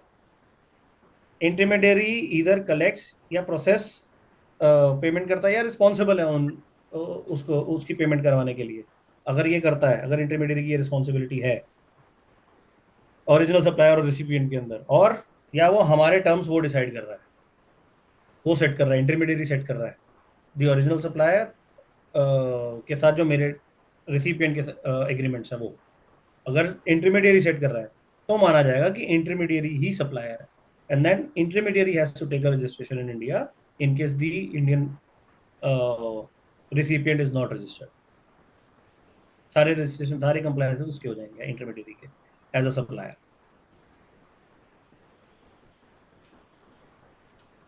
क्लियर है? जी सर, चलें आगे सर। सर OIDR के अंदर अब क्वेश्चन हैं मेजर ना, मैं तो Q&A के लिए ज़्यादा टाइम रखा था वैसे तो। इंटरमीडियरी के अपने थोड़े से क्वेश्चन हैं, जैसे प्लेटफॉर्म फी चार्ज कर रहा है कोई, जैसे बाइनेंस है जो क्रिप्टो का प्लेटफॉर्म है, वो बाहर रजिस्टर्ड है, वो अगर प्लेटफॉर्म फी चार्ज कर रहा है इंडियन रजिस्टर्ड पर्सन से, अनरजिस्टर्ड पर्सन से, क्योंकि मेजरली इंडिविजुअल यूजर्स है, तो क्या उसको रजिस्ट्रेशन नहीं लेना पड़ेगा इंडिया में? As per Indian GST law तो लेना पड़ेगा, बट उसको उसका ज्यूरिसडिक्शन कैसे आया, उस पर कैसे पकड़ेंगे उसको? तो there is no mechanism as such जो इस चीज़ को कैप्चर करने के लिए हो। ऑनलाइन है, they can do that. I have not seen anything being done in this respect, at least अभी तक मेरे कोई किसी क्लाइंट को या any of my known CAs who are handling accounts of a foreign entity, they are not being issued any of these notices. ये Netflix और YouTube वगैरह की जो सब्सक्रिप्शन है, that will fall into this category. These are the things, मतलब OIDR के अंदर majorly ये problems थी. This is the concept that was there. अब आपकी कोई क्वेश्चन है तो सर बताओ. I tried to cover them all during the presentation. किसी कोई सवाल हो OIDR के संबंधित? चाहे ISD रिलेटेड भी हो.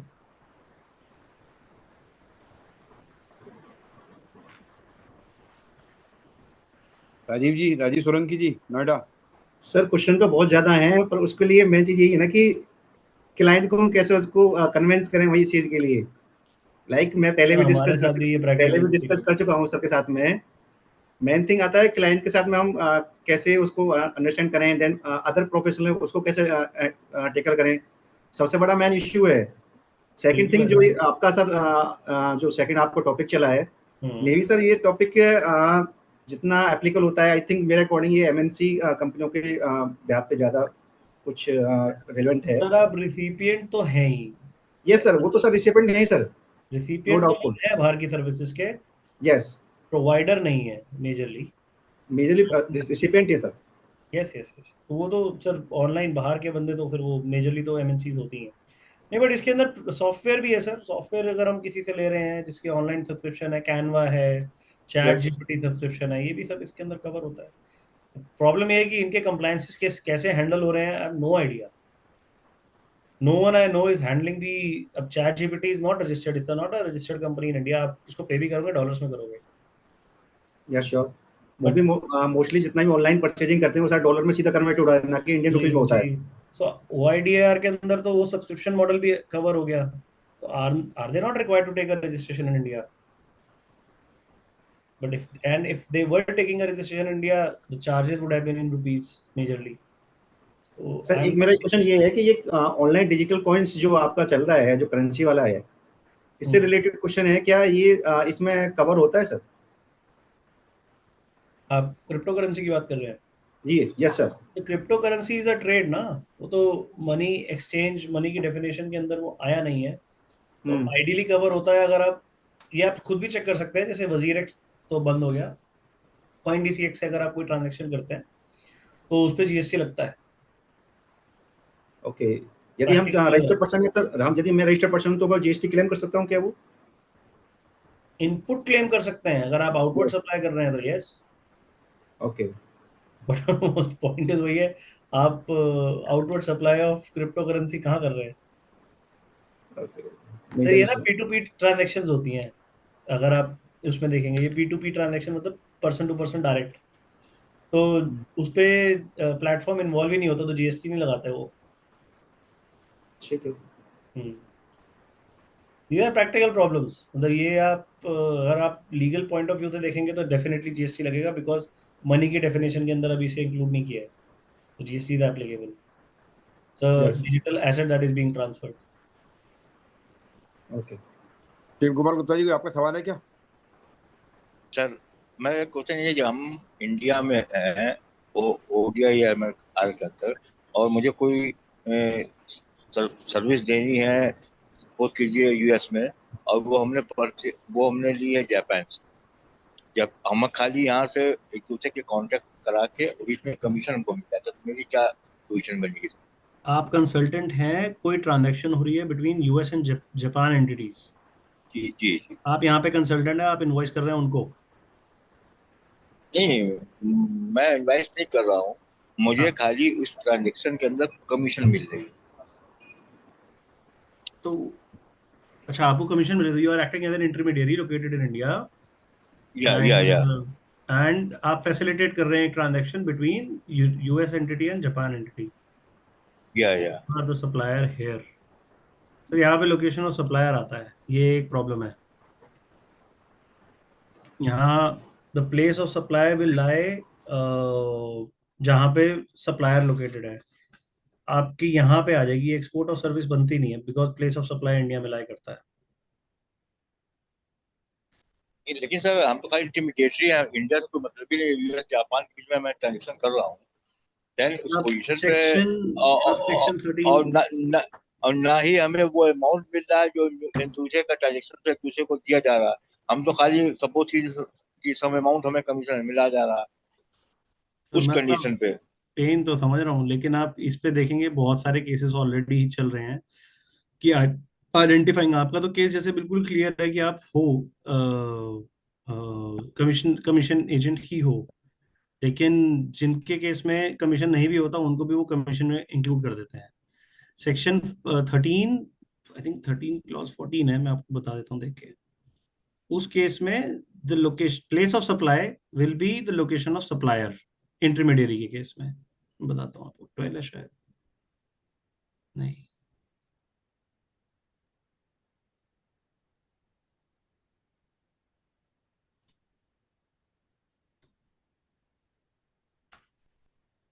सर क्लॉज 8, सेक्शन 13 क्लॉज 8 में जाएंगे। So the place of supplier will be the location of supply, the place of supply will be the location of supplier in case of intermediary services. आप intermediary services के अंदर cover हो रहे हो और आप सप्लायर हो, so that's why this will not be considered as an export. CGST SGST आपको पे करना पड़ेगा, at least my understanding is that, on amount of commission, on the amount of commission. You'll obviously consider that amount inclusive of taxes, divide by 118 into 18,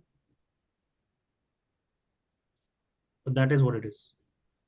कोई और इस पे sir view है तो definitely I am ready to share.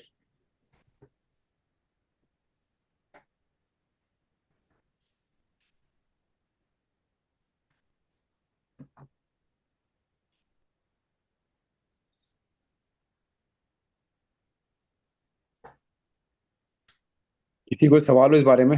Ravi Arora जी।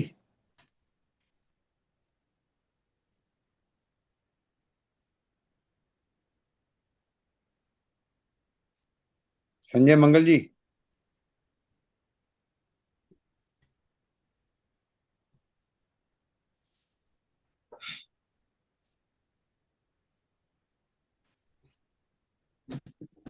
किसी का सवाल हो? विनोद मित्तल जी, कोई नहीं बोला। वेद प्रकाश अरोड़ा जी,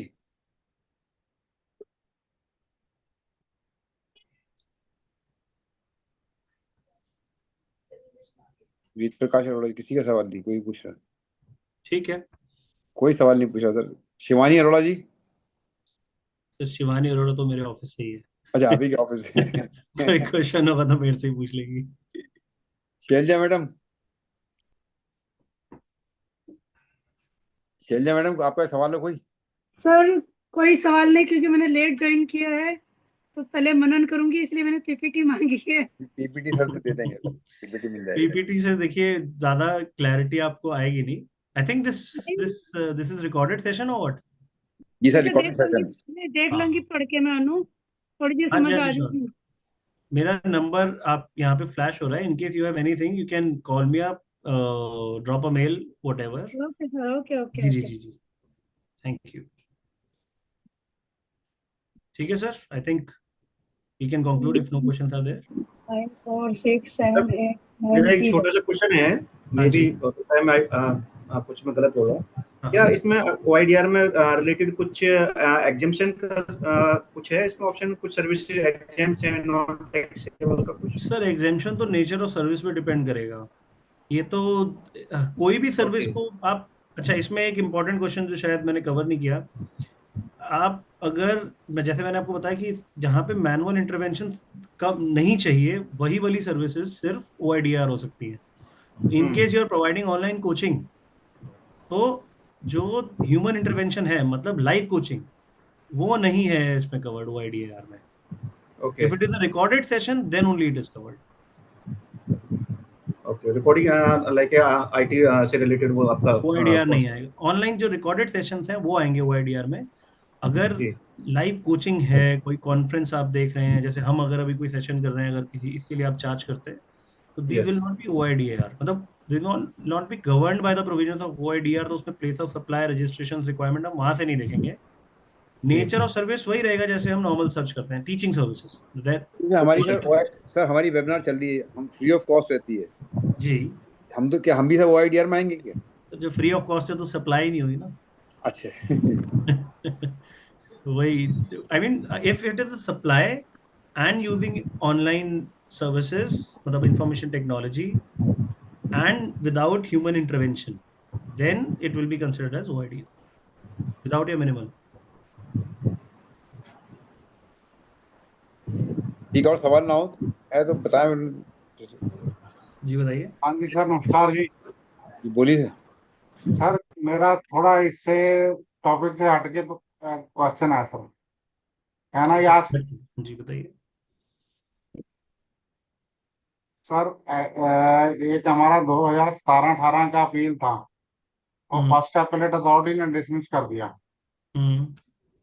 और नेक्स्ट उसका ट्रिब्यूनल में अपील डालना, अभी उसका अभी ट्रिब्यूनल अभी ना होने के कारण अभी आगे अपील नहीं डाल सकते। कारण जो हमारा TDS का है वो फंड ट्रांसफर नहीं हो रहा।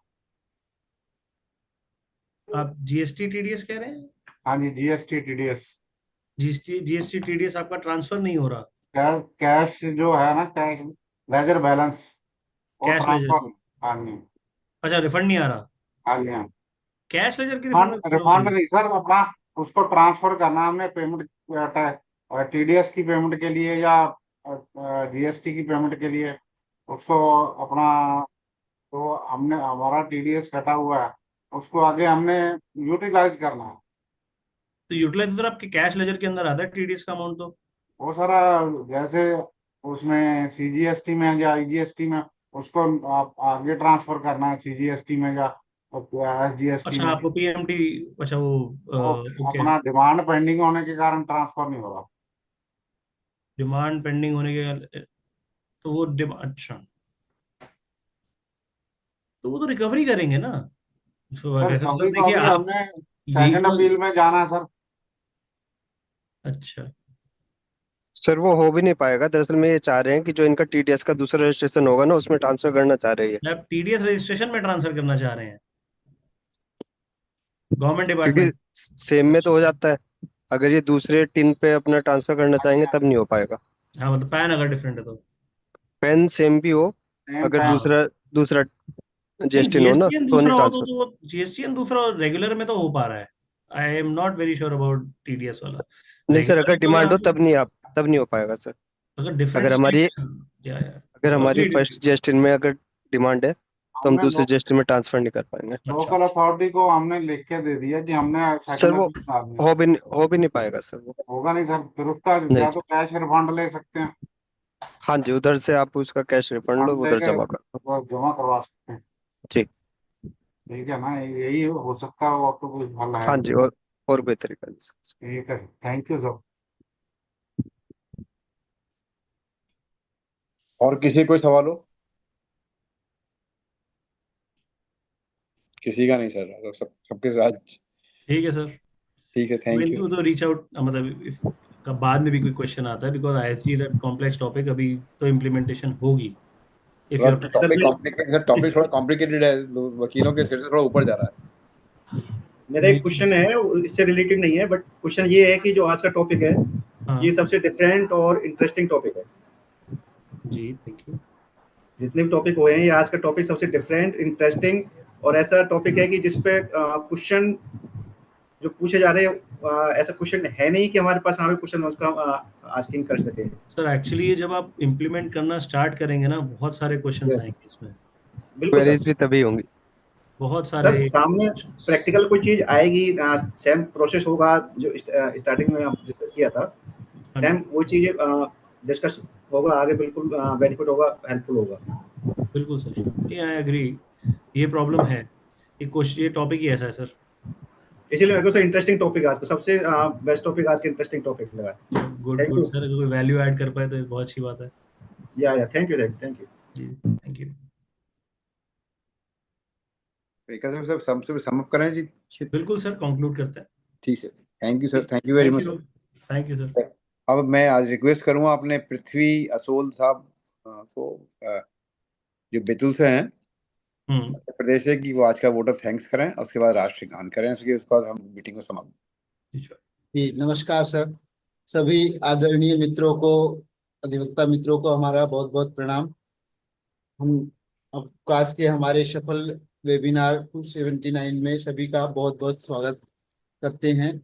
और इस समापन की इस बेला में हम आज के हमारे गुरु के लिए दो शब्द कहना चाहेंगे।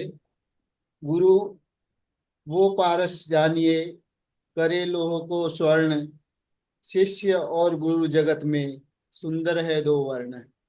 धन्यवाद श्री रिकी अरोरा साहब आपका।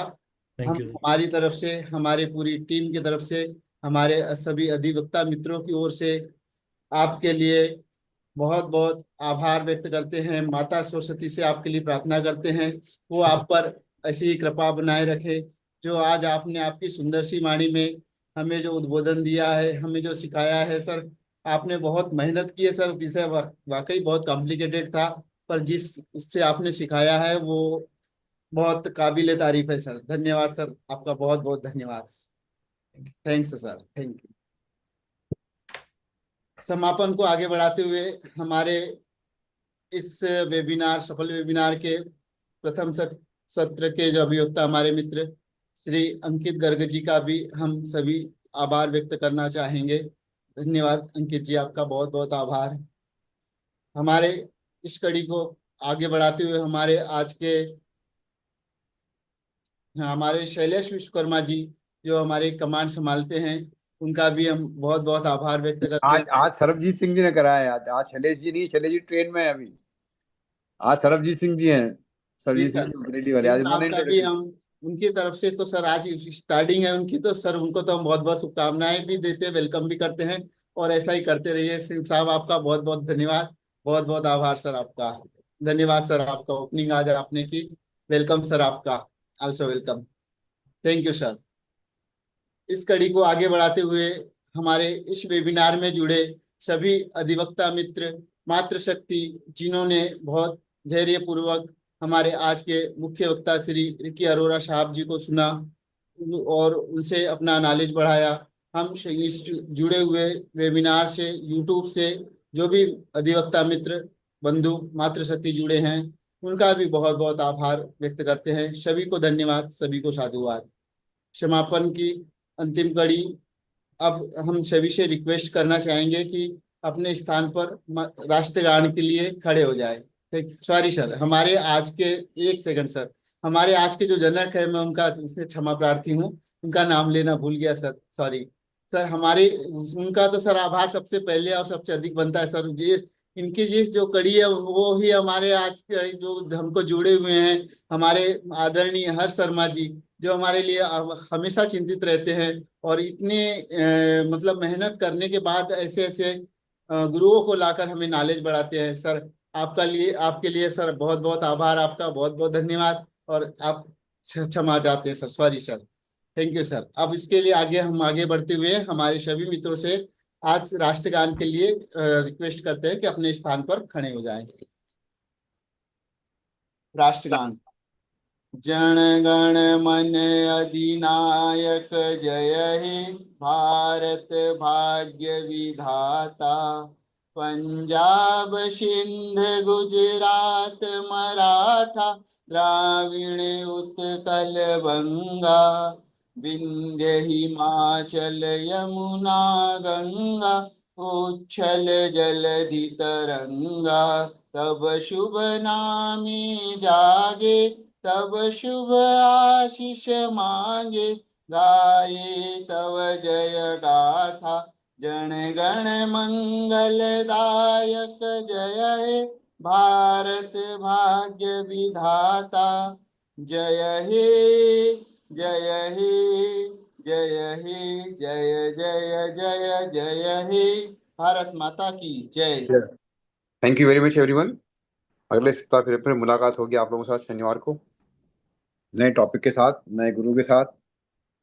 Till then thank you very much, bye bye everyone, good night sir. Ricky sir thank you very much, बहुत अच्छा लगा सर, लेकिन अभी सिर से ऊपर उतर गया सर टॉपिक आपका। नहीं कोई बात नहीं सर, ये वाली डिस्कशन सर वो काम नहीं ना सभी है हम लोगों के पास, छोटे शहरों में रहते हैं हम लोग। नहीं सर, ये आपके पास डेफिनेटली क्लाइंट्स ऐसे होंगे जिनके पास मल्टीपल रजिस्ट्रेशन हैं, आइडियली उनके पास रिक्वायरमेंट है रजिस्ट्रेशन होने की ISD। अब वो आप अप्लाई करवा पाएंगे कि नहीं, क्लाइंट को मना पाएंगे कि नहीं, ये आपका टास्क है। समझाने वाली बात समझा देंगे सर, कह देंगे तो वो, लेकिन मल्टीपल रजिस्ट्रेशंस भी हैं कई क्लाइंट्स के पास, होंगी यहाँ भी हैं, दूसरे स्टेट में भी हैं। गोडाउन तो हमेशा होते हैं सर, इसलिए मैंने गोडाउन स्पेसिफिकली मेंशन किया। गोडाउन्स में भी हैं, डेफिनेटली होंगे, तो इसलिए they have to take a multiple registration. Amazon से सप्लायर है, उनको तो लेना ही पड़ता है ना, अमेज़न का बैंगलोर में रजिस्ट्रेशन तो ISD का कराना पड़ेगा, रिक्वायरमेंट है। अभी हमारे क्लाइंट नहीं माने हैं तो ये इश्यू तो है ही सर, मानते तो नहीं है क्लाइंट, लेकिन लीगल प्रॉब्लम है। एक डिस्क्लेमर आपको अपनी साइड पे देना है, मैंने बता दिया। सारे ऑफिस दे कम एक ही जगह हो रहे ने, ਉਹਨੂੰ तो जरूरत नहीं है। नहीं, एक जगह अगर एक ही रजिस्ट्रेशन रहेगा तो जरूरत नहीं है। नहीं, रजिस्ट्रेशन ਤੇ ਅਲੱਗ-ਅਲੱਗ ਹੈਗੇ ਨੇ, ਬਟ ਜਿਹੜਾ ਕੰਮ ਹੁੰਦਾ ਹੈ ਉਹ ਸਾਰਾ ਇੱਥੇ ਹੁੰਦਾ ਹੈ। कोई नील टर्नओवर, कोई टर्नओवर नहीं है। टर्नओवर ਤੇ ਹੈਗੀ ਹੈ, ਉੱਥੇ ਰਜਿਸਟ੍ਰੇਸ਼ਨ ਅਲੱਗ ਹੈਗਾ तो ਉੱਥੇ ਦੇ ਅਲੱਗ रजिस्ट्रेशन हैगा। पैन सेम हैगा है ना, पैन सेम हैगा। हाँ तो फिर तो जरूरत है ही, वही तो कह रहे हैं ना, वही तो बात कह रहे हैं। नहीं, पीछे एक CA साहब आए थे, वो मना कर रहे थे कि नहीं। मैंने अरोड़ा फूड का पूछा था ना, मेरी सिस्टर, छोटी सिस्टर की फर्म का, अरोड़ा फूड इंडिया। फैक्ट्स कुछ और होंगे, आप फैक्ट्स थोड़े से और क्लियर करो। आप कह रहे हो कि आपके रजिस्ट्रेशन मल्टीपल संडे नु कॉल कर दिया, कर दो प्लीज करो, नो प्रॉब्लम, श्योर। वो भी अरोड़ा है मेरी छोटी सिस्टर। बिल्कुल मैंने क्लाइंट को कन्विंस किया था सर ISD रजिस्ट्रेशन लेने के लिए। अच्छा, उस बंदे ने मना कर दिया सर, देखा जाएगा जो आगे में। ठीक है, यही मैं कह रहा हूं, आपने अपनी तरफ से डिस्क्लेमर दे दिया ना सर। यस सर, मैं पीछे नहीं रहता, मैं सीधा स्टार्ट कर देता हूं। मैंने राजीव जी आज मैंने वो भेजा है सबको, अंडरटेकिंग भेजी है जी। अगर आप लोगों ने देखा अपने व्हाट्सएप पे, मैंने सबको अंडरटेकिंग भेजी साइन करने, अपना बनाने के लिए। आप सब लोग अपने क्लाइंट से अंडरटेकिंग साइन करा के अपने पास रख लीजिए, वो हर साल साइन कराइए अंडरटेकिंग। वो अभी तो सर नहीं आया, कोई भी जिम्मेदारी उसमें साफ लिखा हुआ है, कोई भी जिम्मेदारी आपके ऊपर नहीं आएगी। मुझे भी दे दो सर ये वाली डिस्क्लेमर ना, मैसेज तो नहीं आया, मुझे भी दे दो सर, भेज मुझे। बड़े सब कंसल्ट करके GST काउंसिल के लोगों से, उन्होंने उन्हीं की एडवाइस पे करा गया था ये। अच्छा भाई जी, आप वो वकालतनामे पे भी साइन करने में मना करते हैं कि वकालतनामे की नहीं, मैं कभी मैंने नहीं किया। मैं हमेशा कहता हूँ वकालतनामा साइन जरूर करवाइए। सर वकालतनामा तो साइन नहीं करेंगे फिर क्लाइंट को क्या वो जरूरी है। वकालतनामा जरूर साइन कराइए। मैं और जो रिप्लाई के अंडरटेकिंग, साथ अपलोड भी कर रही हूँ। अब जो रिप्लाई भेजते हैं हम, आपने मेरी रिप्लाई के बात साथ कभी सुनी अपलोड नहीं, पहले करेंगे। पहले कभी वेबिनार में आपने ढंग से सुना नहीं शायद। मैंने हमेशा मैं कहता हूँ अपने इसमें लोगों को जब भी बात होती है कि अपना हर बार अपना वकालतनामा साइन कराइए हर केस में, एवरी ईयर। चाहे नया रजिस्ट्रेशन आते ही आए तभी हाथों हाथ उस साल का कराइए, उससे कराइए। फिर हर साल रजिस्ट्रेशन आप कराइए वकालतनामा साइन। अंडरटेकिंग आप कह रहे थे, अंडरटेकिंग मैंने भेजी है, आपने व्हाट्सएप चेक करिए आप। मैं देखती हूँ, मैंने जहाँ पे व्हाट्सएप एक्चुअली जहाँ पे आपको ये अपडेट सारा। जहाँ पे आज की मीटिंग की आपको आज की वेबिनार की सूचना मिली है, उसी में ही मैंने आपको सुबह भेजा है आज वो अंडरटेकिंग। उसमें मैं देखती हूँ सर फिर। हाँ जी ठीक है सर, मैं इजाजत चाहूंगा। जी sir, thank you sir, thank you very much, thank you everyone. Good night sir everyone, bye bye. Thank you.